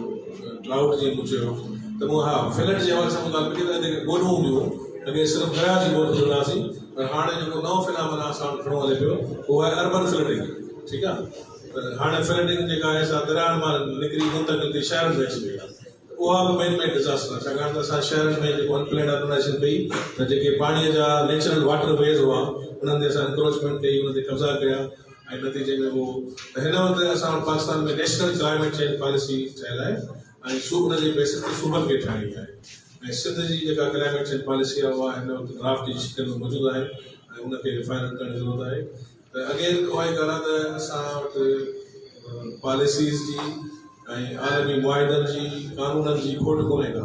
खोट आहे त उन्हनि ते इम्प्लीमेंटेशन जी ज़रूरत आहे। इहो हिकिड़ो गेम आहे। ठीकु आहे साईं। सिंध जे केस में असांखे इहा ख़बर पवे थी त सिंध हुकूमत तोड़े सिंध जा माण्हू साइंटिफिक एटीट्यूड जो थोरो मामिलो असां वटि अचे थो, जनरल जेका सोसाइटी आहे हुनजो। ऐं साईं असरात तव्हांखे ॿुधाया कया थी सघनि था। असां वटि वलख खां दोस्त आयल आहिनि काफ़ी साईं पटी जा माण्हू चटे खां आयल ऐं आऊं साईं अल्ताफ़ सियाल खे ख़ासि तौर ते चवंदुसि उन्हनि ॾांहुं तवजो हुजे इहो तव्हांजो जवाबु। त पटी सॼी उन्हनि जी आहे, हुते मामिलो थिए थो। डेल्टा तबाह थी वियो आहे करोड़नि सालनि जो जेको इहो तारीख़ लॻे थो सिंधु दरिया, हुनजो को मसइलो असां वटि 5 नंबर वॾो डेल्टा आहे दुनिया जे हिसाब सां। उहो हींअर ॿिनी मौत जो शिकार थींदो पियो वञे। तव्हां कीअं था ॾिसो इन सॼे मामले खे, इन जे तहफ़ुज़ जे हिसाब सां तव्हां कहिड़ो मौक़िफ़ आहे? हाणे इंडस डेल्टा सम्झो सिंध जी सुञाण ऐं डेल्टा जेका तबाही शुरू थी आहे जॾहिं खां सिंधूअ ते बंदि वधायो मुख़्तलिफ़ शिकिल में, डेम जी शिकिल में या दरिया जी शिकिल में, अंग्रेज़नि जी दौर खां ई शुरू थी ऐं आहिस्ते आहिस्ते पाणी जेका कंहिं वक़्त में 80 मिलियन एकड़ फुट खां घणो पाणी हेठि वेंदो तमामु घणो, उहो घटिजी अची ईअं सम्झो त 0.2 ताईं वञी मिलियन एकड़ फीट बि वियो आहे, जेको अर्ली 2000 में 2003 ऐं हिन साल बि शायदि 3 पॉइंट समथिंग आहे या 2-3 जे लॻभॻि मिलियन एकड़ फीट पाणी। जॾहिं त असां डिमांड कंदा आहियूं त 25 मिलियन एकड़ फीट वञणु घुरिजे, इंटरनेशनल पैनल ऑफ एक्सपर्ट्स पंहिंजी रिपोर्ट में आहे 8.6 मिलियन एकड़ फीट एनवायरमेंटल फील्ड लॉस आहे घुरिजे। असांखे हिते इंडस डेल्टा जी स्टडी कईसीं, उहा साइंटिफिक वे सां थियल आहे, उनजी रिपोर्ट बि मौजूदु आहे, ऑनलाइन बि आहे ऐं हार्ड कॉपी में बि अवेलेबल आहे। त उन में इहो साफ़ आहे केॾो पंहिंजो इंडस डेल्टा डिग्रेड थी वियो आहे। हाणे इंडस डेल्टा खे मां जेकॾहिं विरायां 3 हिस्सनि में विराए सघिजे थो। हिकिड़ो आहे माना टाइडल फ्लड प्लेन एरिया जिते नीर चढ़ंदी आहे उहा वेंदी आहे, उन में असांजा मैंग्रोव, उन खां पोइ वरी हिकिड़ो इहो सम्झो त 1000 एकड़ ज़मीन जेका बयाबान आहे, का बि क्रॉप वग़ैरह कोन थो थिए, साल्ट अफेक्टेड आहे, पाणी हुते कोन थो पइजे। टियों आहे छाकाणि मां डेल्टा खे कंदुसि 1933 में बनो शहर आहे, बने शहर खां हेठि डेल्टा कंसीडर कंदे असां स्टडी कईसीं। बने वटां कंहिं वक़्त में पंहिंजी पिंजारी जेका रिवर आहे, पिंजारी जेका आहे उन उतां निकिरंदो जंहिंखे पिंजारी रिवर चयो वेंदो ऐं या जाती खां क्रॉस करे वञी सर क्रीक में पवंदी तंहिं वक़्तु। सो असां डेल्टा में हुते बने ताईं उन खां पोइ असां स्टडी कई त उन हिसाब सां 3 हिसनि में असां ॾिठो थिए त जेको असां घणो जेको एरिया जेको अफेक्टेड थियो आहे sea water intrusion, sea water intrusion 2 क़िस्मनि जी थींदी आहे। हिकिड़ी आहे सरफेस ते जेका असां अखियुनि सां ॾिसी सघूं, ॿी आहे जेका सब सरफेस ज़मीन जे अंदरां जेको आहे समुंड जो खारो पाणी जेको आहे उहो एक्वाफर्स जेके जर खे ख़राबु थो करे। त उहा स्टडी मां असां ॾिठी त जेको दरिया जो खॿो पासो आहे सिजावल डिस्ट्रिक्ट जेको आहे उहो वर्स अफेक्टेड आहे, छाकाणि त सिजावल ज़िले में घणी एरिया ईअं सम्झो त डबल राइट साइड खां जेको ठटो ज़िलो आहे, ठटे खां डबल एरिया जेको आहे सिजावल ज़िले जो जेको आहे टाइडल फ्लड प्लेन एरिया आहे। ऐं उनजा सबबु मुख़्तलिफ़ आहिनि। उनजो सबबु इहो आहे त उते फ्लैट टोपोग्राफी आहे, टोपोग्राफी तक़रीबन फ्लैट आहे, उनजे करे जेको आहे समुंड मथां मथां शे जी ॻाल्हि पियो थिए ऐं छटे वारे पासे खां उनजो इहो बसि उन में जेको सिजावल में अच्छा मैंग्रोव पॉपुलेशन जेका आहे उहा ठटे वारी साइड खां वधीक आहे, राइट साइड ते तमामु वांगुरु मैंग्रोव पॉपुलेशन थिक मैंग्रोव आहिनि, जॾहिं त जेको सिजावल वारो पासो उहो तक़रीबन ख़ाली आहे। कुझु आहिनि मैंग्रोव पर एतिरा कोन्हनि जो उनखे प्रोटेक्ट करे सघनि। त मोस्ट वल्नरेबल जेको एरिया आहे उहो सिजावल आहे। ऐं जेका सबसरफेसी वाटर इंट्रूजन हुई त इन डेल्टा जो सॼे जेको बने शहर ताईं ॿुधायो त तक़रीबन 85% एरिया जो आहे सबसरफेसी वाटर इंट्रूजन जे पइजी चुकी। इवन तव्हांजो सिजावल ज़िलो हुजे, सिजावल शहर हुजे, चटो शहर हुजे, त उन जे हेठां बि समुंड जो जेको पाणी जी अवेलेबिलिटी हुई उहा असां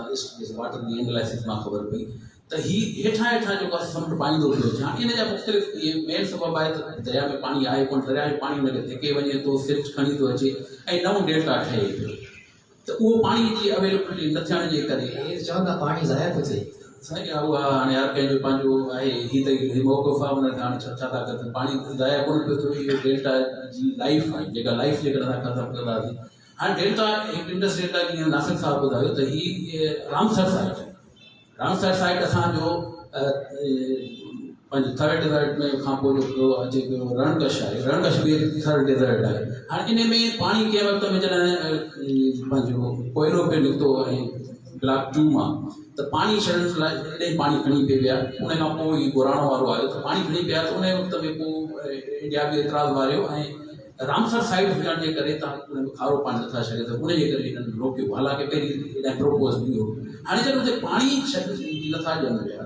त पोइ उते जेको आहे शिकार कीअं था इजाज़त ॾियनि पिया त जेके इंटरनेशनल जेके मुख़्तलिफ़ माइग्रेटिंग बर्ड्स अचनि था त उते जेके आहिनि से पंहिंजा ॿाहिरियां माण्हू अची उते खेमा हणी ऐं उते शिकार पिया कनि त इन इहा रामसर साइट में कीअं उनखे अलो कयो पियो वञे, इनखे ॾिसण जी ज़रूरत आहे। हाणे असांजे जेके वेटलैंड्स आहिनि उन में सवाइ हब डैम ऐं पंहिंजो चोटियारी डैम जे बाक़ी सभिनी डैम जेका वाटर क्वालिटी सभिनी जेके पंहिंजी वेटलैंड्स वाटर क्वालिटी सुठी कान्हे, पीअण जे लाइक़ु कोन्हनि। इहे कुझु वेटलैंड जंहिंमें एग्रीकल्चर जे लाइक़ु कोन्हे। इहे असां ताज़ी वेटलैंड्स ऑफ सिंध ते स्टडी कई, रिपोर्ट उहा बि अवेलेबल आहे, ऑनलाइन बि अवेलेबल आहे। त सवाइ ॿिनि जे बाक़ी जी वाटर क्वालिटी सफ़ा ख़राबु आहे। मंछर खे ॾिसो तव्हां, मंछर हिकिड़ो इन्वायरमेंटल डिग्रेडेशन जो एग्ज़ाम्पल आहे। जेका मिस प्लानिंग आहे, मिस मैनेजमेंट आहे, उन जो आहे। वरी इन ते बि ॿियो हिकिड़ो असर इहा ताज़ो असां पोस्ट ग्रेजुएट स्टडी कईसीं त जेकॾहिं इहो पाणी बंदि कजे, जीअं सडन ही पाणी बंदि पिया कनि RBOD 2 जे वसीले जेको दरिया खणी था त पोइ छा थींदो? जेकॾहिं इनखे अल्टरनेट पाणी मंछर खे न ॾिनो वियो त मंछर सुकी वेंदे, छाकाणि हिन वक़्तु 70% पाणी जेको आहे RBOD जो इन में शामिल पियो थिए। बाक़ी 30% जेको नैन जो पाणी आहे या दरिया जो पाणी आहे उन सां मंछर भरिजे। हाणे आल ऑफ सडन जेकॾहिं तव्हां बंदि कंदो त मंछर त उन जे लाइ असांखे अल्टरनेट जो सोर्स आणणा पवंदा। मथां असां वॾी ॻाल्हि आहे त नई गाज पिया ठाहियूं। गाज मेन सोर्स आहे पर मंछर हुते तबाह थी वेंदी। ऐं जेको सिंध महाराज सिंध खे हर तरफ़ खां इन्वायरमेंटल जेको आहे ख़तरा आहिनि। बलूचिस्तान जो जेको पाणी आहे सॼो ड्रेनेज जो पाणी पंहिंजो जमाली साहब जे दौर में जॾहिं प्राइम मिनिस्टर हो त वॾो नेटवर्क ड्रेनेज जो ठहियो आहे। जीअं पाण इरिगेशन नेटवर्क ड्रेनेज जो नेटवर्क ठहियलु आहे ऐं उहो सभु पाणी प्लानिंग इहा हुई त असां सॼो समुंड ते खणी वेंदासीं पर उहो मंछर में पियो अचे। वॾो ड्रेनेज नेटवर्क आहे जेको इरिगेटेड एरिया मां उहो पाणी सिधो RBOD 3 आहे, फेज़ 3 आहे, उहो 3 वारो अचे पियो वन मां अचे पियो मंछर। वरी अचो त जेकॾहिं नॉर्थ ते वञूं त पंजाब जो जेको पाणी आहे ड्रेनेज जो उहो जेको आहे सो घोटकी ज़िले में पियो अचे। उहो घोटकी उतां तबाह पियो पंहिंजो इहो सॼो ड्रेनेज जो पाणी इक्विवेलेंट जेको आहे। ऐं मंछर में तक़रीबन जेका आहे कैलकुलेशन असां कई आहे त 10 मिलियन टन सालाना लूण जो अचे पियो। लूण जेको आहे उन जो मक़दार 10 जेको मिलियन टन्स जेको सालानो अचे पियो ऐं उन मां तक़रीबन 8 मिलियन टन जेके दानिस्तर आहे ऐं ॿियो आहे उन वसीले निकिरी पियो। बाक़ी 2 मिलियन टन जेको हर साल उन में एड पियो थिए उहो कोन पियो वञे कंहिं त इन खे बि ॾिसणो पवंदो पाण खे त मंछर खे रिवाइव कीअं कजे। असां त मथां गाज डैम जी ज़रूरत उहा कुझु चवंदा ज़रूरत आहे, कुझु चवंदा ज़रूरत कोन्हे, छाकाणि असां नेचर सां खेॾूं पिया त सुभाणे जेको मंछर सुकी वेंदी त असांखे हिते इन जो अल्टरनेट ॾियणो पवंदो। आया उहो सेवण ग्रास जी शिकिल हुजे या ॿिए के सेवण ग्रास, छाकाणि असांखे सेवण ग्रास जी ज़रूरत आहे। मुंहिंजी नज़र मुंहिंजो पंहिंजो आहे व्यू आहे त सेवण ग्रास जी ज़रूरत आहे असांखे। इंडस जेको सारी डेल्टा वारो जेको राज आहे उनजी ज़रूरत असांखे सिंध राज उनजी ज़रूरत आहे कान, असांखे ज़रूरत आहे सेवण ग्रास जी, छाकाणि मंछर बि रिवाइव थींदी ऐं जेके टेल एंड वारा सखर ग्रास कमांड में जेके केनाल पिया अचनि जीअं रोहिणी केनाल आहे, दारा केनाल आहे, असांखे हितां फीड करे सिंध खे ॾेई सघूं था। असांजो माना लेक्स तबाह थियूं थियनि एनवायरमेंटल। अचो आख़िरी आहे त बेला जेके आहिनि जेके साईं नासिर साहिब जी ॻाल्हि कई ऐं बेलनि जो इहो आहे छाकाणि अॼुकल्ह का शइ लिकियल कान्हे। अॻे त लिकियल हूंदियूं साईं, किथे आहे सैटेलाइट दौर अहिड़ो आहे जो रोज़ानो 5 सैटेलाइट जेके तस्वीरूं असांजे सिंध जे मथां 5 रोज़ाने जी बुनियाद ते असांखे तस्वीरूं मिलंदियूं। माना का बि शइ थिए थी तव्हां मॉनिटर करे सघो था। पोइ घारो थो पए किथे कंहिं बाग उहो बि मॉनिटर करे ऐं उनजो एरिया बि कैलकुलेट करे सघिजे थो। इहे जेके नाला ॿुधाइनि असां साईं सोनाबिली ॿेड़ो, फुलू ॿेड़ो, फलाणो मोनार्की ॿेड़ो, उहे ॿेड़ा हाणे आहिनि ई कोन। नाला उते सिर्फ़ु एग्रीकल्चर लैंड आहे। हाणे इहे त थिया दरियाई ॿेड़ा जेके इरिगेटेड एरिया आहिनि, जेके दरिया खां ॿाहिरि आहिनि, उन्हनि में जेको खिपरो वेलो आहे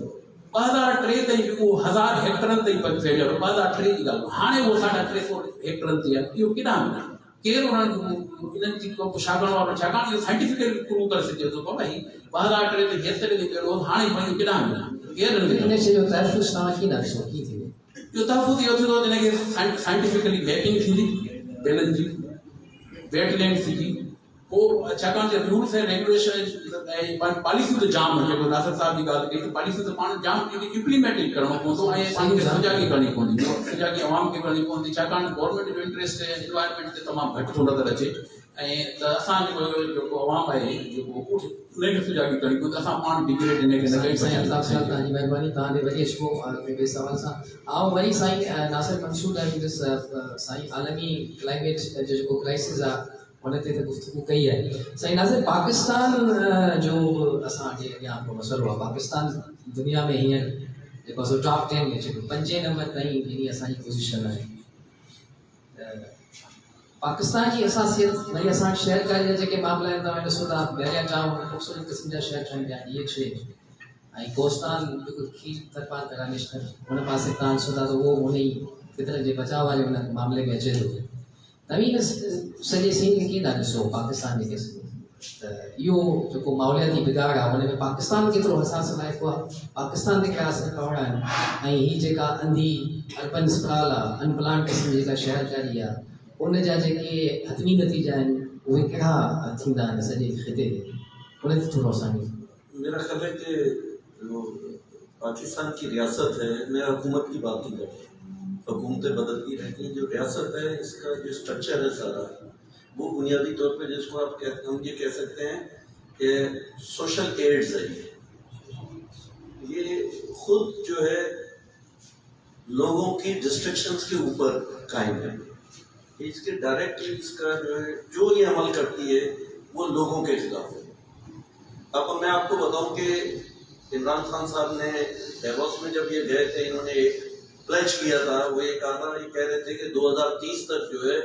हम 60% जो एनर्जी के सोर्स जो है वो हम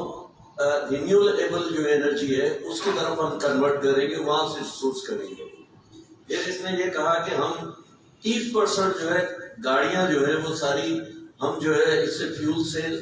इलेक्ट्रिक उस पर लेके जाएंगे। इन्होंने ये कहा कि हम जो कोल के प्लांट्स हैं नए नहीं लगाएंगे और जो 2 नए इन्होंने कोल के प्लांट लगाए हैं इन कोल के प्लांट्स को वो जो है हाइड्रो इलेक्ट्रिक के अंदर कन्वर्ट कर देंगे। अब ये बात कहना बहुत आसान है, इसके लिए तकरीबन $101 बिलियन चाहिए इस कन्वर्जन के लिए जो ये बात जितनी कर रही है 2030 तक और आगे 2040 में मजीद इनको $62 अरब चाहिए सिर्फ इसको करने के लिए। अब मसला क्या है कि एक तरफ ये बात करते हैं जिस तरह मैंने आपसे पहले कहा कि अगर इसके अंदर समाजी हिस्सा जो अगर निकाल दें आप और जो आप इसके अंदर से इंसाफ को निकाल दें जिसको जस्ट हम ट्रांजिशन कहते हैं तो ये गार्डनिंग रह जाएगी। जो हमारे मुल्क में अमूमी तौर पे जब इन्वायरमेंट पे बात होती है तो लोग ये समझते हैं दरख्त लगा दो ये काम कर दो ये कर दो तो ये है, लेकिन थर्मोकोल के ऊपर जब बात आएगी हम कहेंगे यार ये कोल जो है ये वहाँ की मुकामी जो इंडिजिनस कम्युनिटी के लिए खतरनाक है, ये वहाँ की जो है पूरे उसकी टोपोग्राफी को चेंज करेगा, वहाँ की जो जीत है जो वहाँ पे दरख्त है ये सब चीजों इसको तबाह करेगा। फिर ये इर्द गिर्द के माहौल को ये सिर्फ पाकिस्तान या सिंध को ही तबाह नहीं करेगा, ये इंडिया में जो उसके इर्द गिर्द के इलाके हैं उसको भी तबाह करेगा। तो उधर नहीं ये तरक्की के लिए बहुत जरूरी है और ये जनाब ये तो ये होगा और थर बदलेगा पाकिस्तान। और बदकिस्मती से बात ये है कि जो इंटेलेक्ट है हमारा जब उनके अपने मफादात आते हैं तो बिल्कुल एक उल्टी बात को भी जो है वो जस्टिफाई करने खड़े हो जाते हैं। तो हमारे यहाँ जस्टिफिकेशन भी वो स्पेसिफिक है। अब आप ये देखिए आपने अर्बनाइजेशन की बात की है, आप रियासत का जो एक बहुत बड़ा हिस्सा जो अदालतें होती है, अदालत जो है एक तरफ आप ये देखिए एक ही बात है उससे शायद 5 लोगों को इख्तलाफ हो लेकिन आप उसको कंपेयर कर सकते हैं। गुजर नाला है गुजरू नाला जिसको कहते गुजरू नाला है, कुरंगी नाला है, नेस्ला टावर है, बहरिया टाउन में ये 3 इश्यूज हैं। ये कोर्ट के अंदर गए, एक में बहरिया टाउन पे कोर्ट ने फैसला दिया 460 अरब रुपया दे दो, आपने गोथों के ऊपर पुरानी जमीनों के ऊपर मुकामी लोगों के जो असल रहने वाले थे उनकी जमीनों पे आपने कब्जा किया, ये जायज है। नेशनल टावर पे आपने कहा कि इसको 1 मिनट से पहले गिरा दो, रोज आता है, रोज ये कहता है इसको गिराओ, ठीक है। और जो दूसरा वो नाला जो बने उस पे लोग जो रह रहे 50 साल से 100 साल से रह रहे, उनके लिए कोई वो रिमेडी नहीं है, उनको उठा के बाहर फेंक दिया। लेकिन इस्लामाबाद के बिल्कुल गढ़ के अंदर एक पार्क के ऊपर हयात रेजेंसी बनी है, जिसके अंदर जनरलों के ऑन ड्यूटी रिटायर्ड जनरलों के घर है, फ्लैट्स है, प्राइम मिनिस्टर के घर है, फ्लैट्स है, ब्यूरोक्रेट्स के घर और फ्लैट्स हैं। उसके ऊपर ये साकिब निसार जो है आखिरी दिन में जाके वो फैसला देके गया कि इसको रेगुलराइज कर दे। बनी नाला जो है वो एक, जैसे आपने कहा कि प्रोटेक्टेड जगह है, और उसको जो है आपने रेगुलराइज किया और कहा कुछ पेमेंट करके आप इसको रेगुलराइज कर दें। तो आप ये देखिए कि कोर्ट्स जो है, हाईएस्ट कोर्ट जो है वो किस तरीके से एंटी पीपल है। इस तरीके से आपको ये देखिए कि सिंध के जो जजायर है या बलोचिस्तान के जो जजायर हैं, ये बुनियादी तौर पे ये इंटरनेशनल जो वो जो है एनवायरमेंटल जो आपके जो सेफ गार्ड्स हैं और जो स्टैंडर्ड्स हैं उसके मुताबिक ये प्रोटेक्टेड है। और जो खुशी तौर पे जो कराची के सामने जो है हमारे जो सिंध के हमारे जजायर हैं, ये जो बहुत सारी चीजों से ये रोकते हैं, सुनामी या ये इस तरह के कोई तूफान है उसे रोकने के लिए। लेकिन उन्होंने प्रोजेक्ट ये बात कर रहे हैं कि यहाँ नए शहर बसेंगे। मसला ये है कि आपने स्टेट ने 1985 से खुद को हाउसिंग से विड्रॉ कर लिया है। आखिरी जो स्कीम आई थी वो 1985 के अंदर केडीए ने स्कीम दी थी। ये जो है एक आपका वर्ड जो है जिसको आप कहते हैं WTO का, उसके तहत एक एग्रीमेंट है, GATS general agreement on trade and services, जिसमें ये कहा गया है कि तमाम स्टेट जो है विद इन 20 ईयर्स जो है वो सर्विसेज और ट्रेड से विड्रॉ कर लेंगी। लिहाजा वो हर चीज को कहते हैं ये ट्रेड और सर्विस है, इससे विड्रॉ करें। हाउसिंग की सर्विसेज है वो विड्रॉ करें। अब अगर आप बैरियर टाउन बना रहे हैं वो किसके लिए बना रहे हैं? आप जो शहर बसाएंगे वो किसके लिए बसाएंगे? लाखों लोगों का लाइवलीहुड जो है, फिशर folk का जो है, महानों का जो है वो उसके साथ इंगेज है। वहां पे उनके बाउल हैं वो उसके मछली के, वो वहां पे स्टे करते हैं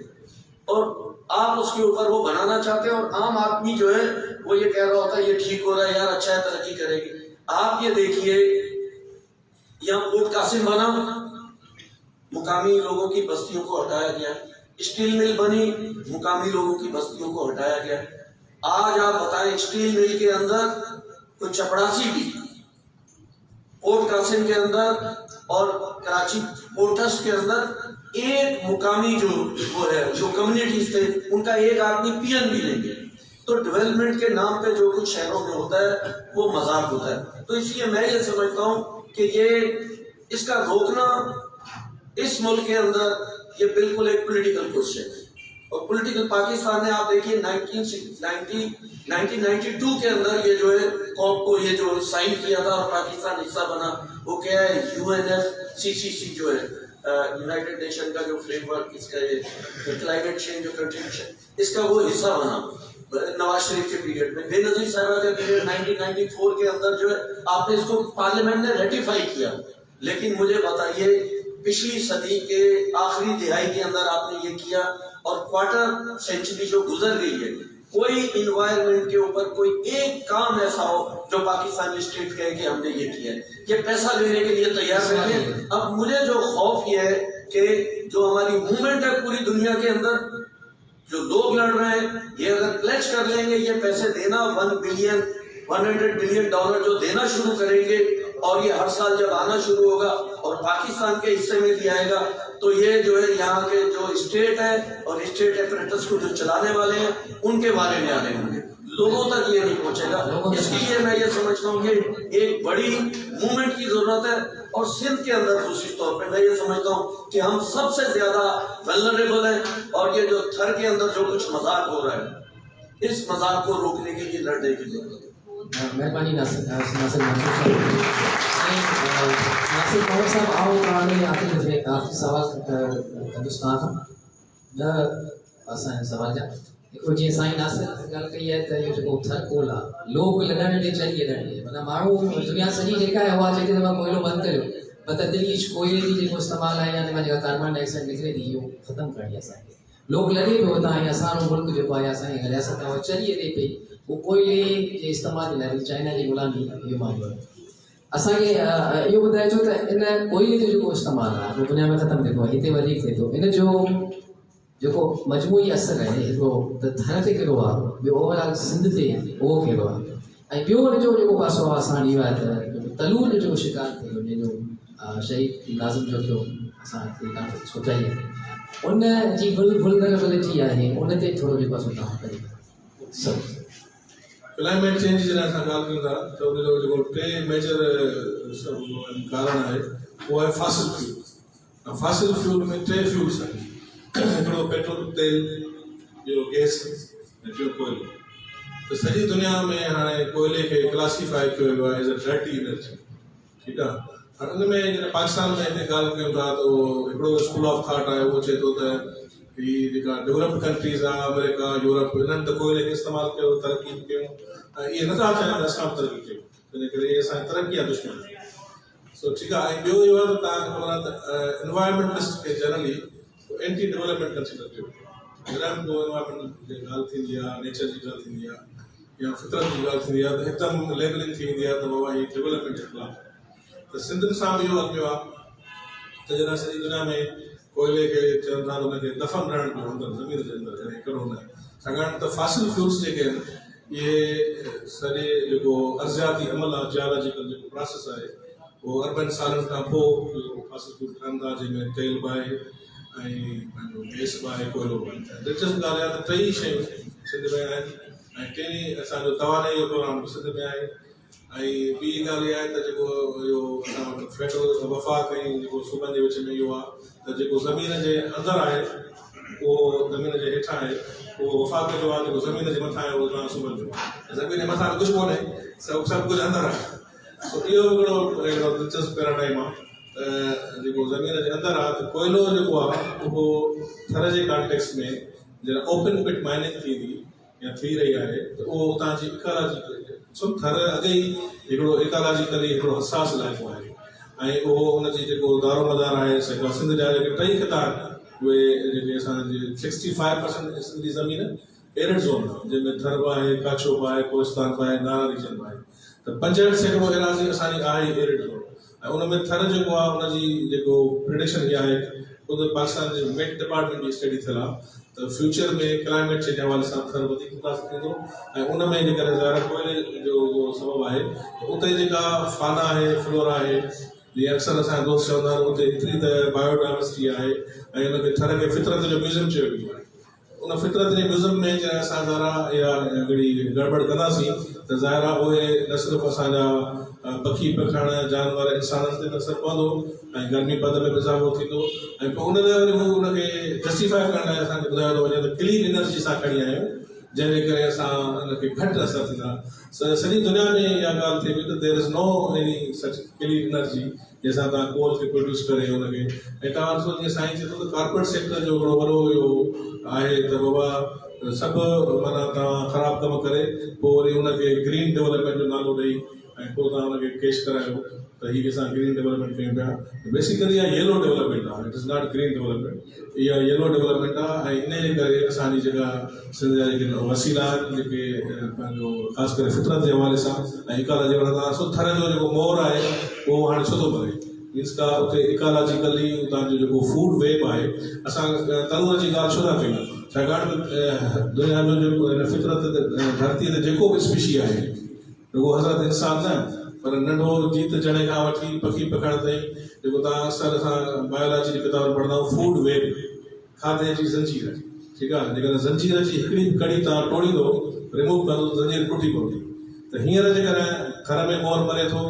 या असां चऊं था तनूर खे न मारियो, हुनखे बचायो, हिन स्पीशीज़ खे बचायो, त इहे असांजे फूड वेब जो हिसो आहे। असां फूड वेब मरण सां पंहिंजे खाधे जी ज़ंजीर खे डिस्टर्ब पिया कयूं, टोड़ियूं पिया ऐं जॾहिं उहा टोड़ींदासीं त ज़ाहिर आहे हुनजा असर अल्टीमेटली हज़रत इंसान ते पवंदा, छाकाणि त हीअ जेके वसीला आहिनि हिननि खे असांखे ईअं ई पंहिंजो मेंटेन करिणो आहे, हिनखे ईंदड़ नसल जे लाइ असां वटि अमानत आहिनि, उहा अमानत असांखे बहितर कंडीशन में मुंतक़िल करणी आहे। ऐं ॿियो मां थोरो शयूं सी डेटा जे हवाले सां त हिस्टोरिकली जेको असांखे जीअं चयो त पाणी डेटा में विधो रहियो आहे त उहो जेको सिल्ट खणी थी सिंधु दरिया सेडिमेंट जेके चवंदा उन सां इहा डेल्टा ठही मीन्स सिंधु दरिया समुंड खां ज़मीन हासिल कई, ठीकु आहे, डेल्टा ठही। ऐं उन में 17 क्रीक्स हुयूं, अंदरि जज़ीरा बि आहिनि, माण्हू अञा ताईं जज़ीरनि में ॻोठनि में रहनि था, जीअं तव्हांजो ठठे यादि दोस्त वेठा आहिनि, त जज़ीरनि में तव्हां वञो त उते तव्हांखे अलॻि लाइफ मिलंदी। अञा ताईं उते माण्हू उन्हनि वटि का बि दुनिया जी सहूलियत न आहे, न पीअण जो पाणी आहे, न का ॿी का सहूलियत आहे, न सिहत, न तालीम, न स्कूल, अलॻि दुनिया आहे। त इहा डेल्टा हिस्टोरिकली सिंधु दरिया इहा ज़मीन आहे समुंड खां हासिल कई ऐं सॼी दुनिया में हमेशह दरिया समुंड में किरंदा आहिनि, ठीकु आहे। हाणे उहो सिस्टम असां रिवर्स करे छॾियो आहे, हाणे बजाए दरिया समुंड में वञे समुंड उल्टो सिंधु दरिया में पियो अचे। ऐं उहे जेके 17 क्रीक्स हुयूं ऐं उहा ज़मीन जेका असां हासिल कई उहा वापसि समुंड खे पइजी सी इंफ्लुएंस जे हवाले सां। ऐं जेका असांजो 17 क्रीक्स हुयूं जंहिंमें स्टार्टिंग फ्रॉम हिज़री creek Karachi up to Sir Creek, इहे 17 क्रीक्स मां हाणे मुश्किल सां साईं ॿुधाईंदो हिकिड़ी या ॿ मुश्किल सां बचियूं आहिनि, जंहिंमें बि साल जो जेको आहे सो 8 महीना पाणी कोन थो वञे। बाक़ी कॾहिं कॾहिं जेकॾहिं फ्लड में जुलाई अगस्त में थोरो घणो पाणी अचे थो त कोरडी डाउन स्ट्रीम, न त असांखे इहो ई ॿुधण अचे थो त ये पानी ज़ाया हो रहा है और ये पानी मेंढकों के लिए मांग रहे हैं, ठीकु आहे। त असां चवंदा त सिंधु दरिया जो जेको असांजो वाटर कार्ड आहे, इंडस वाटर कार्ड, उन में 4 सूबा भाईवारनि शेयर होल्डर्स आहिनि। इंडस डेल्टा जेको हिकिड़ो असांजो नेशनल असेट आहे, छाकाणि उनजो नेशनल इन्वायरमेंट में, इकानमी में इंडस डेल्टा जो कंट्रीब्यूशन आहे, फिशरीज़ जे हवाले सां, श्रिम्प जे हवाले सां, झींगे जे हवाले सां। त असां चवंदा आहिनि इन वाटर कार्ड में इंडस डेल्टा खे 5th जेको आहे शेयर होल्डर जेको आहे सो डिक्लेयर कयो वञे ऐं उनखे, छाकाणि त उहो इहे चवंदा त जेको असां सिंध खे पाणी ॾींदा उनखे उहो पंहिंजे हिसे मां भली डेल्टा खे पाणी ॾियो की असां एडिशनल उहा पाणी कोन ॾींदासीं। त नतीजे में हींअर असांखे मुख़्तलिफ़ स्टडीज़ मिलंदियूं जंहिंमें इहो आहे त ठठो, सिजावल या ख़ुदि कराची जेको आहे, छाकाणि सी इंफ्लुएंस त सिंधु दरिया जे करे थिए पियो। असां वटि 2 फिनामिना आहिनि, सी इंफ्लुएंस बि आहे, सी लेवल राइज़ बि आहे। सी लेवल राइज़ थिए पियो ग्लोबल वार्मिंग ऐं क्लाइमेट चेंज जे करे, जेके बर्फ़ानी ख़िता आहिनि जेके ॻरनि पिया उनजे करे सी लेवल राइज़ पियो थिए ऐं सिंधु दरिया जे पाणी न वञण जे करे सी इंफ्लुएंस पियो थिए। ॿियो जेके असांजूं ठंडूं आहिनि उन्हनि जी मां तव्हांखे अहमियत ॿुधायां त दुनिया में 6-7 पंहिंजो हिकिड़ा इंटरनेशनल माइग्रेटरी बर्ड्स जा रूट्स आहिनि, जीअं हाईवे चइबो आहे। त असांजूं ठंडूं इंडस फ्लाईवे रूट ते वाक़िअ आहिनि ऐं हिते जेके साइबेरिया खां पखी अचनि था, मेवान पखी, उहे उन्हनि खे उते अॻ में एतिरो पाणी मिलंदो, सुठो पाणी मिलंदो, शिकार एतिरो न हूंदो। हाणे न उते उन्हनि जो असां हैबिटाट जेको उन्हनि जो रहाइशगाह चऊं या आमाशगाह चऊं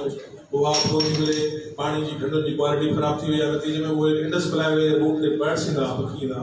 उहे उन तइदाद में कोन अचनि। ऐं हाले जी ढंढ खे कंहिं दौर में चयो वेंदो त पैराडाइज़ ऑफ बर्ड्स, उहा हाणे पैराडाइज़ ऑफ बर्ड्स न रही आहे। हे तलूर में वेंदी हिननि मसवाड़ जे ॾेई छॾियो आहे। तलूर के प्रोजेक्ट्स के हुन लालच में वठंदा, स्कूल ठाहे ॾियो, अस्पताल ठाहे या पोइ मस्जिद ठाहे ॾियो, इहो जेको हुननि जो इंसेंटिव आहे त फाइल न मिले थो। तव्हीं मतिलबु तलूर बाबति जेका वुलनरेबिलिटी आहे उन ते कहिड़ो मौक़ो था ॾियो? हिन में ॾिसो कानून साज़ी पहिरीं जेके लॉ ऑफ लैंड जेके आहिनि, रेगुलेशन कीअं आहे, रेगुलेशन जेको प्रोविंशियल जेको आहे मैंडेट उहो आहे सिंध वाइल्ड लाइफ डिपार्टमेंट जो, ऐं उन ते कानून साज़ी पाए।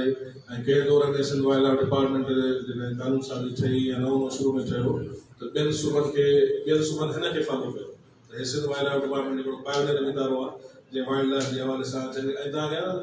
असां वटि प्रोटेक्टेड एरिया में जीअं साईं चयो त नेशनल पार्क सिंध में हिकिड़ो ई अथव ऐं उहो आहे खीरथर नेशनल पार्क, ठीकु आहे। ॿिया असां वटि गेम रिजर्व आहिनि, मुख़्तलिफ़ नंढा स्टेटस आहिनि, पर नेशनल पार्क असां वटि हिकिड़ो आहे। हींअर हिकिड़ो प्रोपोज़ल आहे त ख़ैरपुर में टकर नेशनल पार्क जो उहो बि न प्रोपोज़ल आहे। त हीउ जेको खीरथर नेशनल पार्क आहे या असांजो ॿियूं जेके बि आहिनि एरियाज़ जिते जिते ही माइग्रेटरी बर्ड्स अचनि था, जंहिंमें तरूर बि आहे, त इन्हनि खे असां फ्री फॉर ऑल करे छॾियो आहे। ऐं उनखे ज़रा उहे जेके लोकल माण्हू ॿाहिरियां माण्हू जेके अचनि था उहे मक़ामी माण्हुनि जे फैसिलिटेशन खां सवाल नथा करे सघनि ऐं उहे उन्हनि जी कोलेबोरेशन सां उहे हिते अचनि था। ऐं नतीजे में हू अच्छा इन में जेको जीअं मुंहिंजो रेगुलेशन त सिंध वाइल्ड लाइफ डिपार्टमेंट उनजो रोल आहे, पर जेके फॉरेनर्स अचनि था उहे फॉरेन मिनिस्ट्री खां वठी था अचनि लाइसेंस। त बिल इहो आहे त उन में जेकॾहिं हू लाइसेंस वठी था अचनि 10 स्पीशीज़ जो या 20 जो, त हिते 500 मारे छॾियो त केरु थो, ठीकु आहे। त उनजी रेगुलेशन मैकेनिज़म कोन्हे अथव की। ऐं ॿियो इहो हूंदो आहे वाइल्ड लाइफ में त पोइ जॾहिं तव्हांजो कहिड़ो बि नस्ल जी पॉपुलेशन वधी वञे त पोइ तव्हां काफ़ी हंटिंग करे सघो था, जीअं उतरनि इलाइक़नि में नागन दरियाज़ में मार्कफोर ऐं मुख़्तलिफ़ हाणे स्पीशीज़ चवंदो आहे त इहो डेंजर ज़ोन में हाणे वुलनरेबिलिटी में नथो अचे। जी तव्हां ख़बर IUCN जो इदारो आहे, international union of conservation of nature, उहे हर साल मुख़्तलिफ़ स्पीशीज़ जूं जानवरनि जूं ऐं फ्लोरा जूं हिकिड़ी रेड लिस्ट जारी कंदा ऐं उन्हनि बि ॿुधायो आहे त तनूर जेको आहे उहो वनरेबल स्पीशी आहे। ॿियो वल्चर जेको आहे इज उहा ऑलमोस्ट असां वटि ख़तमु थी वई आहे। ऐं वल्चर जो कमु हिकिड़ो नेचुरल स्केवेंजर हूंदो, जेको भूंड हूंदो हो, को माल या में मरंदी या छा त हिकदमि सफ़ाई थी वेंदी, घर जे माण्हुनि खे ख़बर आहे त उहा किथे बि असां वटां ख़तमु थी वई आहे। त इहो सॼो जेको मूं चयो फूड वेब जेको आहे, खाधे जी ज़ंजीर, उन में इहे स्पीशीज़ जीअं ख़तमु पियूं थियनि तीअं तीअं असां वटि ज़ाहिर पॉल्यूशन वधे पई, ठीकु आहे, ऐं असां वटि वेस्ट गंद किचिरो इहे सभु वधनि पिया। साईं नासिर महिरबानी, आख़िरी मुख़्तसिर साईं अल्ताफ़ साहिब तव्हां पुछा करणु चाहींदासीं। फ्रांसिस बेकन सम्झो वञे थो, इंग्लिश फिलासफर ऐं साइंटिस्ट, जेको जदीद सनत जी जेका दुनिया आहे हुनजो सचन हार्ट सम्झो वञे थो, पाइनियर सम्झो वञे थो। बेकन ख़ुदि चयो त अवां जेकॾहिं फितरत ते ग़ालिब थियणु चाहियो था त फितरत सां दोस्ती रखो, फितरत खे ख़तमु इम्प्लोन करे सघे। असीं ॾिसूं था त असांजा ॿेला जेके आहिनि सो उन्हनि कटे तबाह करे छॾिया आहिनि। फितरत ते उहो ग़ालिब थियण जो दोस्ती वारो जेको असां नमूनो कोन्हे। 2% ॿेला वञी रहिया आहिनि ऐं बचाव जो जुफ़्ती बचाव जेके इंटरनेशनल इदारा आहिनि उन्हनि जे मुताबिक़ घटि में घटि 25% त हुअणु खपे ॿेलो, त जो इकोलॉजिकल जेको मामलो आहे उहो मतिलबु ॿेलनि जे तहफ़ुज़ जे लाइ छा आहे तव्हां? हाणे ॿेला जेके दुनिया जो जेको कार्बन आहे 80% ॿेलनि जे लाइ काटनी शिकिल ॿेला जज़ब कनि था कार्बन एटमॉस्फेयर में। पाकिस्तान में जो ओवरऑल 5% ॿेलनि ज़मीन ते ॿेला आहिनि, पर सिर्फ़ु 2 खां अढाई फिगर आहिनि, किथे 2.5%। माना असां ओवरऑल पाकिस्तान जी एवरेज खां बि घटि आहे। हाणे जेके ॿेला आहिनि, जेके नासिर साहिबु चयो त कचे जा पके जा ऐं मैंग्रोव्स आहिनि ऐं जेके रेंज लैंड्स आहिनि, रेंज लैंड्स बि सिर्फ़ु नाले में वञी बचियूं, उहे तक़रीबन ख़तमु थी वियूं। त असां ॿेलनि जे जेके बचाव लाइ कुझु कोन बहितर ॿेला जेके असां कटे कपाए जिथे जिथे बि ॿेला, हाणे हिकिड़ो ॿेलो आहे उहो हॾनि में कब्ज़ो आहे, इहे हिकिड़ो ॿेलो आहे ॿोट ढिंगाणो सेवण जे पासे। हाणे इहो ॿेलो जेको आहे फ्लरिश करे पियो, माना इन में ख़बर मूं कुझु जांच कई त ख़बर पई त कुझु कम्यूनिटी जेको हुनखे कब्ज़ो कयो, कंहिंखे वॾे जो कब्ज़ो ॾिनो। सवाइ इन ॿेले जे हिकिड़ो अधु छटे में आहे, बाक़ी ॿेला तक़रीबन ख़तमु, माना उन्हनि में फ्लरिशिंग कान्हे, पर उहो डिक्लाइनिंग तरफ़ आहिनि, उहो ख़तमु थींदा पिया वञनि। जेके ऐं पाण खे जेको मेजॉरिटी आहे सम्झो त 80% ॿेला पंहिंजा आहिनि ई कचे में, बाक़ी मैंग्रोव्स आहिनि। मैंग्रोव जो अच्छो ख़ासो बाज़ार आहे, मैंग्रोव 2000 ताईं सन 2000 ताईं उन्हनि डिक्लाइनिंग ट्रेड में। उन खां पोइ कुझु NGOs या ॿियनि जेको आहे असां रिसेंटली सैटेलाइट वर्सल इमेजिस वरिता आहिनि, हाणे आहिस्ते आहिस्ते उन में इंक्रीज़ पियो अचे, पोइ गवर्नमेंट जे तरफ़ां या NGO जे तरफ़ां उते नई प्लांटिंग थी आहे। ऐं काफ़ी एरिया जेके ख़ासि करे केटी बंदरवाल साइड ते बि हाणे प्लांटिंग थी आहे, नंढा नंढा बूटा ॿाहिरि थियनि पिया, त उहा उन में थोरी कुझु इम्प्रूवमेंट अचे। बाक़ी जेको हीउ कचे वारो इलाइक़ो आहे तक़रीबन दफ़ा आहे। हाणे मां तव्हांजो ॿियो वेटलैंड्स बि जेके कार्बन एक्सट्रैक्ट करे उन में कार्बन माना जज़ब कनि थियूं। हाणे वेटलैंड में जेकॾहिं ॾिसूं दीर्घाई नंढ जेके कंड कंहिं वक़्तु पुराणे ज़िले में, हाणे उहे शहदादकोट कंबर शहदादकोट ज़िले में तमामु मशहूरु आहिनि। उन मां हिकिड़ी शायदि पंहिंजी उहा बि आहे अंसर बि आहे, त उहा आहे जेका आहे उन में 80% जेको आहे उहा ख़तमु थी वई आहे। ख़तमु इन थी वई आहे त उहा एग्रीकल्चर लैंड थी वई आहे, बाक़ी वञी कुझु हिसो वञी हुनजो बचियो आहे। कंहिं वक़्त में भुटे साहब जे वक़्त में उहा तमामु वॾा वॾा डेलीगेट ईंदा, शहनशाह ईरान बि हुते वञी रहंदा, हुते रेस्ट हाउस हूंदा, ऐं उहे पंहिंजो जेके असां वेटलैंड्स इन में तबाह करे छॾियो। असांजो माना इहो सम्झो त पंहिंजो एंथ्रोपोजेनिक एक्टिविटीज़ जे करे इहे ख़तमु थी वियूं। अचो डेल्टा ॾे जीअं नासिर साहिब जो त जेको त सी लेवल राइज बि आहे, सी वाटर इंट्रूजन बि आहे, अञा ॿियो फैक्टर बि आहे। हितां ऑयल एक्सट्रैक्शन तमामु घणी थी थिए इन इलाइक़े में, त सब्सिडन्स बि आहे, लैंड सब्सिडन्स बि आहे, ज़मीन हेठि किरे ज़मीन हेठि वञे पई, माना इन जो इम्पैक्ट घणो आहे। असां ॿियो सैटेलाइट वसीले स्टडी कईसीं त जेकॾहिं ख़ुदा न ख़ास्ता अला न करे जेकॾहिं का सुनामी अचे थी सपोज 5 मीटर हाइट में, त केसि कहिड़ा एरिया मौजूदु त खटे खां बि ओटे ताईं जेको इलाइक़ो हो सॼो जो सॼो इलाइक़ो समुंड जे हेठां बि आहे, तक़रीबन ठटो वॾा सिजावर, त उहा मूं वटि अञा बि उहो बाटलिंग वारो बाटल कयोसीं त एसि ताईं माना उन उहो अचे पियो पाणी। बाक़ी 1 मीटर ताईं त काफ़ी इलाइक़ा जेके 2 मीटर ताईं काफ़ी जेके कोस्टल बेल्ट आहे, कोस्टल बेल्ट में तमामु घणो सी एरोइन जो इशू आहे। हाणे इन इलाइक़े में जो टेम्परेचर जो क्लाइमेट चेंज जो इम्पैक्ट आहे तमामु घणो आहे। हाणे उहो ईअं आहे त माने हिते टेम्परेचर असां 1960 खां 1990 खां पोइ जो कंपेयर कयो त पहिरें खां 1 डिग्री सेंटीग्रेड वधियो आहे, टेम्परेचर वधियो आहे। बरसाति जेका आहे घटि ऐं उनजो ट्रेंड माना थियो आहे। अॻे जून जुलाई जे हूंदो, हाणे उहो जेको आहे जुलाई अगस्त सेप्टेंबर ताईं माना उहो शिफ्ट थियो आहे पहुती त इहा इहो टेम्परेचर ओवरऑल जेको सरफेस जो टेम्परेचर आहे, लैंड सरफेस टेम्परेचर, उहो बि असां सैटेलाइट ते मालूम करे सघूं था। जी हैदराबाद आहे, हाणे हैदराबाद जो जेकॾहिं असां लैंड सरफेस टेम्परेचर ॾिसणु चाहियूं त जिते जिते कॉन्क्रीट आहे उहो तक़रीबन 3 खां 4 डिग्री सेंटीग्रेड हायर आहे। जिते जिते बाग आहिनि, जिते जिते माना वेजिटेशन आहे, उते टेम्परेचर 3 खां 4 डिग्री घटि आहे। तो ये असां जेको आहे हर जेके शयूं आहिनि हाणे उहो पूरा अॻे दौर ख़तमु थी वियो, हाणे असां मॉनिटर बि करे सघूं था कहिड़ो इनजो इम्पैक्ट थियो ऐं फ्यूचर में जेके मुख़्तलिफ़ सिनारियो वसीले जेके मॉडल्स आहिनि सो उन वसीले जेको ॾिठो वियो आहे त माना फ्यूचर में इबादा सन 2100 ताईं जेका 1 खां 1.5 डिग्री टेम्परेचर वधे थो, सी लेवल राइज जेका 1 मीटर ते वधे, इन में छा थींदो, असांखे छा करिणो आहे ऐं पंहिंजो जेको पाकिस्तान आहे या सिंध करे चइजे त असां जेको आहे सो इन में जेके पंहिंजो गैसेस आहिनि, ग्रीन गैसेस, उन में असांजो कॉन्ट्रीब्यूशन घटि आहे, एॾो कोन्हे, छाकाणि असां वटि एतिरो फंडिंग कान थी थिए। पर असां वल्नरेबल पोस्ट आहे, जीअं किन रिपोर्ट्स में आहे त असां 5 नंबर ते आहे, पाकिस्तान किन में आहे 7 नंबर ते, ऐं उन में बि सिंध तमामु टॉप ते आहे जेका वल्नरेबिलिटी जे हिसाब सां। त असां माना अफेक्ट ई घणा आहिनि, हाणे उन में असांजी पर असांखे मिटिगेशन तरफ़ वञणो पवंदो, पंहिंजा उपाउ वठणा पवंदा ऐं उन में मेन जेको घणो आहे त असांखे जेको आहे फॉरेस्ट्रेशन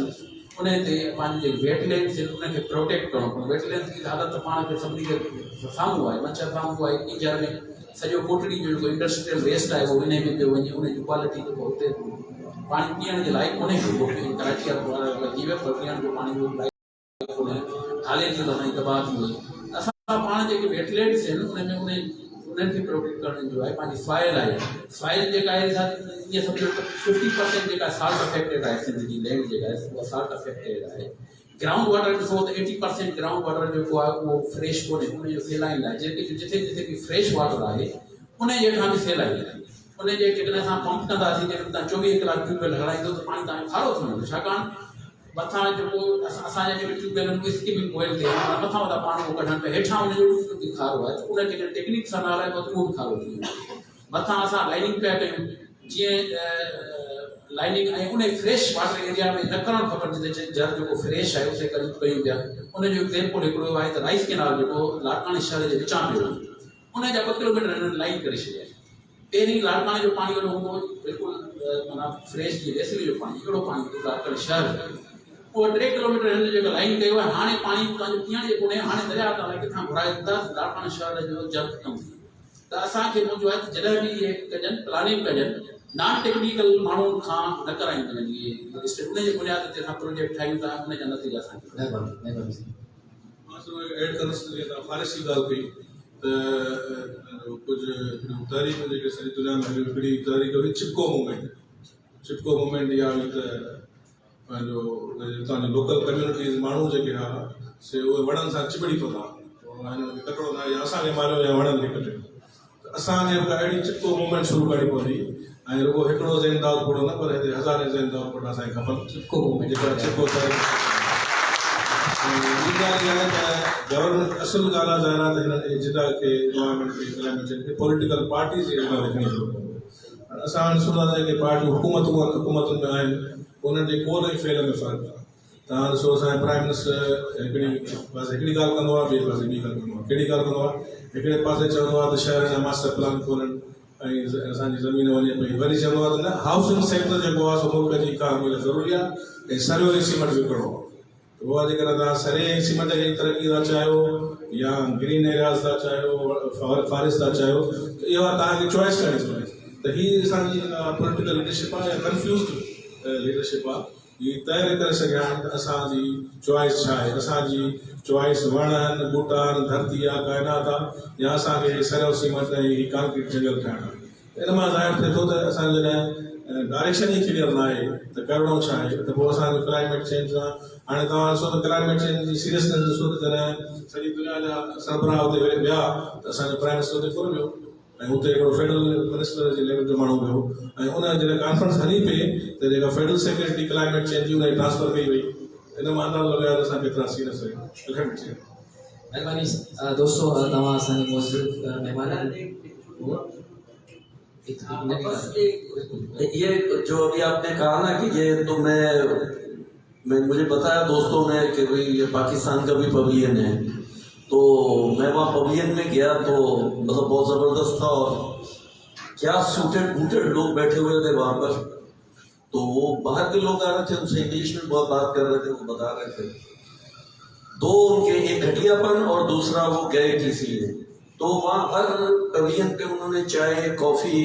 और कुछ कुकीज़ रखी हुई थी। तो वो स्टूडेंट्स आए तो उन्होंने वो देखा भी और सारी चीज़ें वो देख रहे थे, उन्होंने कुकीज़ उठा के खानी शुरू की और चाय। तो जो ही वो इधर हुए तो एक उठ के आया, उसने उसके ऊपर कपड़ा डाल दिया। आप ये इनका सेंस कि आप इतनी बड़ी उसमें आए हुए हो और वो 7 लोग बैठे हुए थे,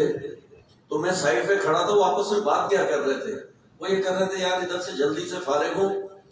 वहाँ शॉपिंग पे जाना है, यार इस होटल के अंदर मेरे कमरे के अंदर ये सहूलत है, ये नहीं है, मेरा आज दोस्त आएगा मुझे वहाँ जाना है, ये बात। और दूसरी बात कि वहाँ पे मिनिस्टर साहब भी थे और मुशीर साहब भी आए हुए थे, वहीं उनका झगड़ा हुआ आपस के अंदर। और जो है मिनिस्टर साहब जो है जरताज जो है वहाँ से झगड़ा करके वो पाकिस्तान वापस आ गई। तो ये पाकिस्तान का इन्वायरमेंट के बारे में जो लोग गए हुए थे और जो मिनिस्टर और वो थे उनका तो नुक्ता नजर है, तो ये पाकिस्तान की स्टेट का इजहार है। तमामु वॾी महिरबानी साथियो, तव्हां गुफ़्तगू ॿुधी असांजे महिमाननि जी, असांजे मुबसरीन जी। असांखे ख़तमु करण खां पहिरीं आऊं सही दुश्मनी सॼी ॻाल्हि उहा इहा ई आहे त ही जेका मैशियत परस्ती आहे सॼी दुनिया में, इंटरनेशनल जेको लॻा आहे मैशियत परस्ती जो, जंहिंमें वधि में वधि एक्यूमुलेशन आहे पैसे जी ऐं वधि में वधि तरक़ी जी जेका डेफिनेशन आहे उहा फितरत खे लुटण में, फितरत ते धाॻो हणण में, फितरत खे फुरण में उनखे डिफाइन करे थो वञे असांजे हिन तरक़ी जे मॉडल खे। ऐं कार्ल मार्क्स इहा ॻाल्हि कई सही त सरमाएदारी जेको निज़ाम आहे उहो फितरत खे लुटण जो ऐं फितरत ते धाॻा हणण जो जेको निज़ाम आहे उहो उन ते ई ॿधियलु आहे। सो असां ॾिसूं पिया ही धाॻा आहिनि, फॉसिल फ्यूल ते धाॻा आहिनि तव्हांजा, कोयले ते धाॻा आहिनि तव्हांजा, गैसुनि ते धाॻा आहिनि तव्हांजा, इन जबलनि ते धाॻा आहिनि, समुंड ते धाॻा आहिनि, दरियानि तबाह करे छॾियो आहे, समुंड तबाह करे छॾियो आहे, पिंड जा ॿेड़ा तबाह करे छॾिया आहिनि। इंटरनेशनल सीन तव्हांजो ईअं ई आहे, तव्हां तहरीक ॾिसो था, नौजवान निकिता पिया आहिनि, नौजवान छोकिरियूं छोकिरा पोखा सभु जेके अचो रोडनि ते आहिनि। असांजो केस जेको आहे पाकिस्तान जे हिसाब सां उहो आहे त असां केवल एडाप्टिव जेको आहे सो कैटेगरी आहे हुन में रखियो वियो आहे, असां उहो इल्मु कोन्हे। इन हिसाब सां असीं ॾिसूं था त हीउ निज़ाम जे करे ई जेको आहे सो असांखे हीउ माहौलियाती गदिलाव या माहौलियाती जेको क्राइसिस आहे उहो मिले थो, जेको असांजे बहसनि मां अक्सर गुम थी थो वञे। हुनखे जेको आहे सो समाजी हिकिड़े हुन मामले ते जेको आहे पेश कयो थो वञे, पर उनखे सियासी एजेंडा नथो कयो वञे। अॼोकी जेका कॉन्फ्रेंस हुई उहा इन सफ़ा संजीदा मामले खे, सफ़ा ग्रेव जेका सिचुएशन आहे क्लाइमेट जी, उनखे चई नाज़िम शई जोखियो खे वेठा ॾींदे असां इहो रखियो आहे त हिन माहौलियाती जेको सुवालु आहे, जेको ख़ुदि सियासी सुवालु आहे, जंहिंजे लाइ इहो यानी असां वटि ॻाल्हि पई आहे त बाबा असां पंहिंजे वजूद लाइ त सियासत कयूं था, असां सिंध बचायूं पिया, असां दरिया बचायूं पिया, पाणी जे केस ते ॻाल्हायूं पिया, हिननि सभिनी मामलनि ते ॻाल्हायूं पिया, पर माहौल जेको आहे सो हिन ते इहो वरी कीअं इहो सिंध बचाइण ई थियो। पर असां सम्झूं था रोज़ मज़ामत सम्झे थी त इहो बि अॼोको सियासी सुवालु आहे असांजे, जो सियासत सां पेवस सुवालु आहे, छाकाणि त इंटरनेशनल जेको हाणे को जेको सोशलिस्ट जेको आहे डिस्कोर्स उन में इहा ॻाल्हि अचे पई त हाणे जेकॾहिं कम्युनिस्ट या सोशलिस्ट जेकॾहिं इहा ॻाल्हि करनि था मिसाल जे तौर ते त बाबा असांखे सोशलिज़म खपे ऐं उहो इक्वलाजी या माहौलियात जो सुवालु नथा खणनि, त इन मां साबित इहा शइ थींदी त हू असांजी इज्तमाही जेका आहे उहा ख़ुदकुशी जे बराबरि थींदो, जेकॾहिं असां इक्वलाजी जो या इकोसिस्टम जो सुवालु नथा खणूं। असांखे अॼु हीउ सुवालु खणणो पवंदो। शहीद नाज़िम जोखियो उहो किरदारु आहे, उहो हीरो आहे, उहो असांजो यानी हिकिड़ो गाज़ी आहे, जंहिं इहो असांखे सच निर्माण में ॾिनो आहे, इहो सच जेको निर्माण हुन करे ॾिनो आहे पंहिंजो खून जो नज़रानो ॾेई करे, उहो असांखे पॉलिटिसाइज़ करिणो पवंदो ऐं पॉलिटिसाइज़ करण सां इहो सच मालूम थींदो। अचो त इन माहौलियाती जेको मामिलो आहे इनखे सियासत जो हिसो बणायूं ऐं सिंध मां हीउ जेको मनहूस पाछो आहे सरकारी निज़ाम जो, इन जे ख़िलाफ़ आवाज़ उथारियूं ऐं हीउ जेको सिंध में असां ॾिसूं था माहौलियाती जेका बदिलाव आहे, इन जो सवाल थरकोल जो सवाल, इन सभिनी सवालनि खे सिंधी सियासत जो हिसो बणायूं। तव्हां सभिनी दोस्तनि जी महिरबानी।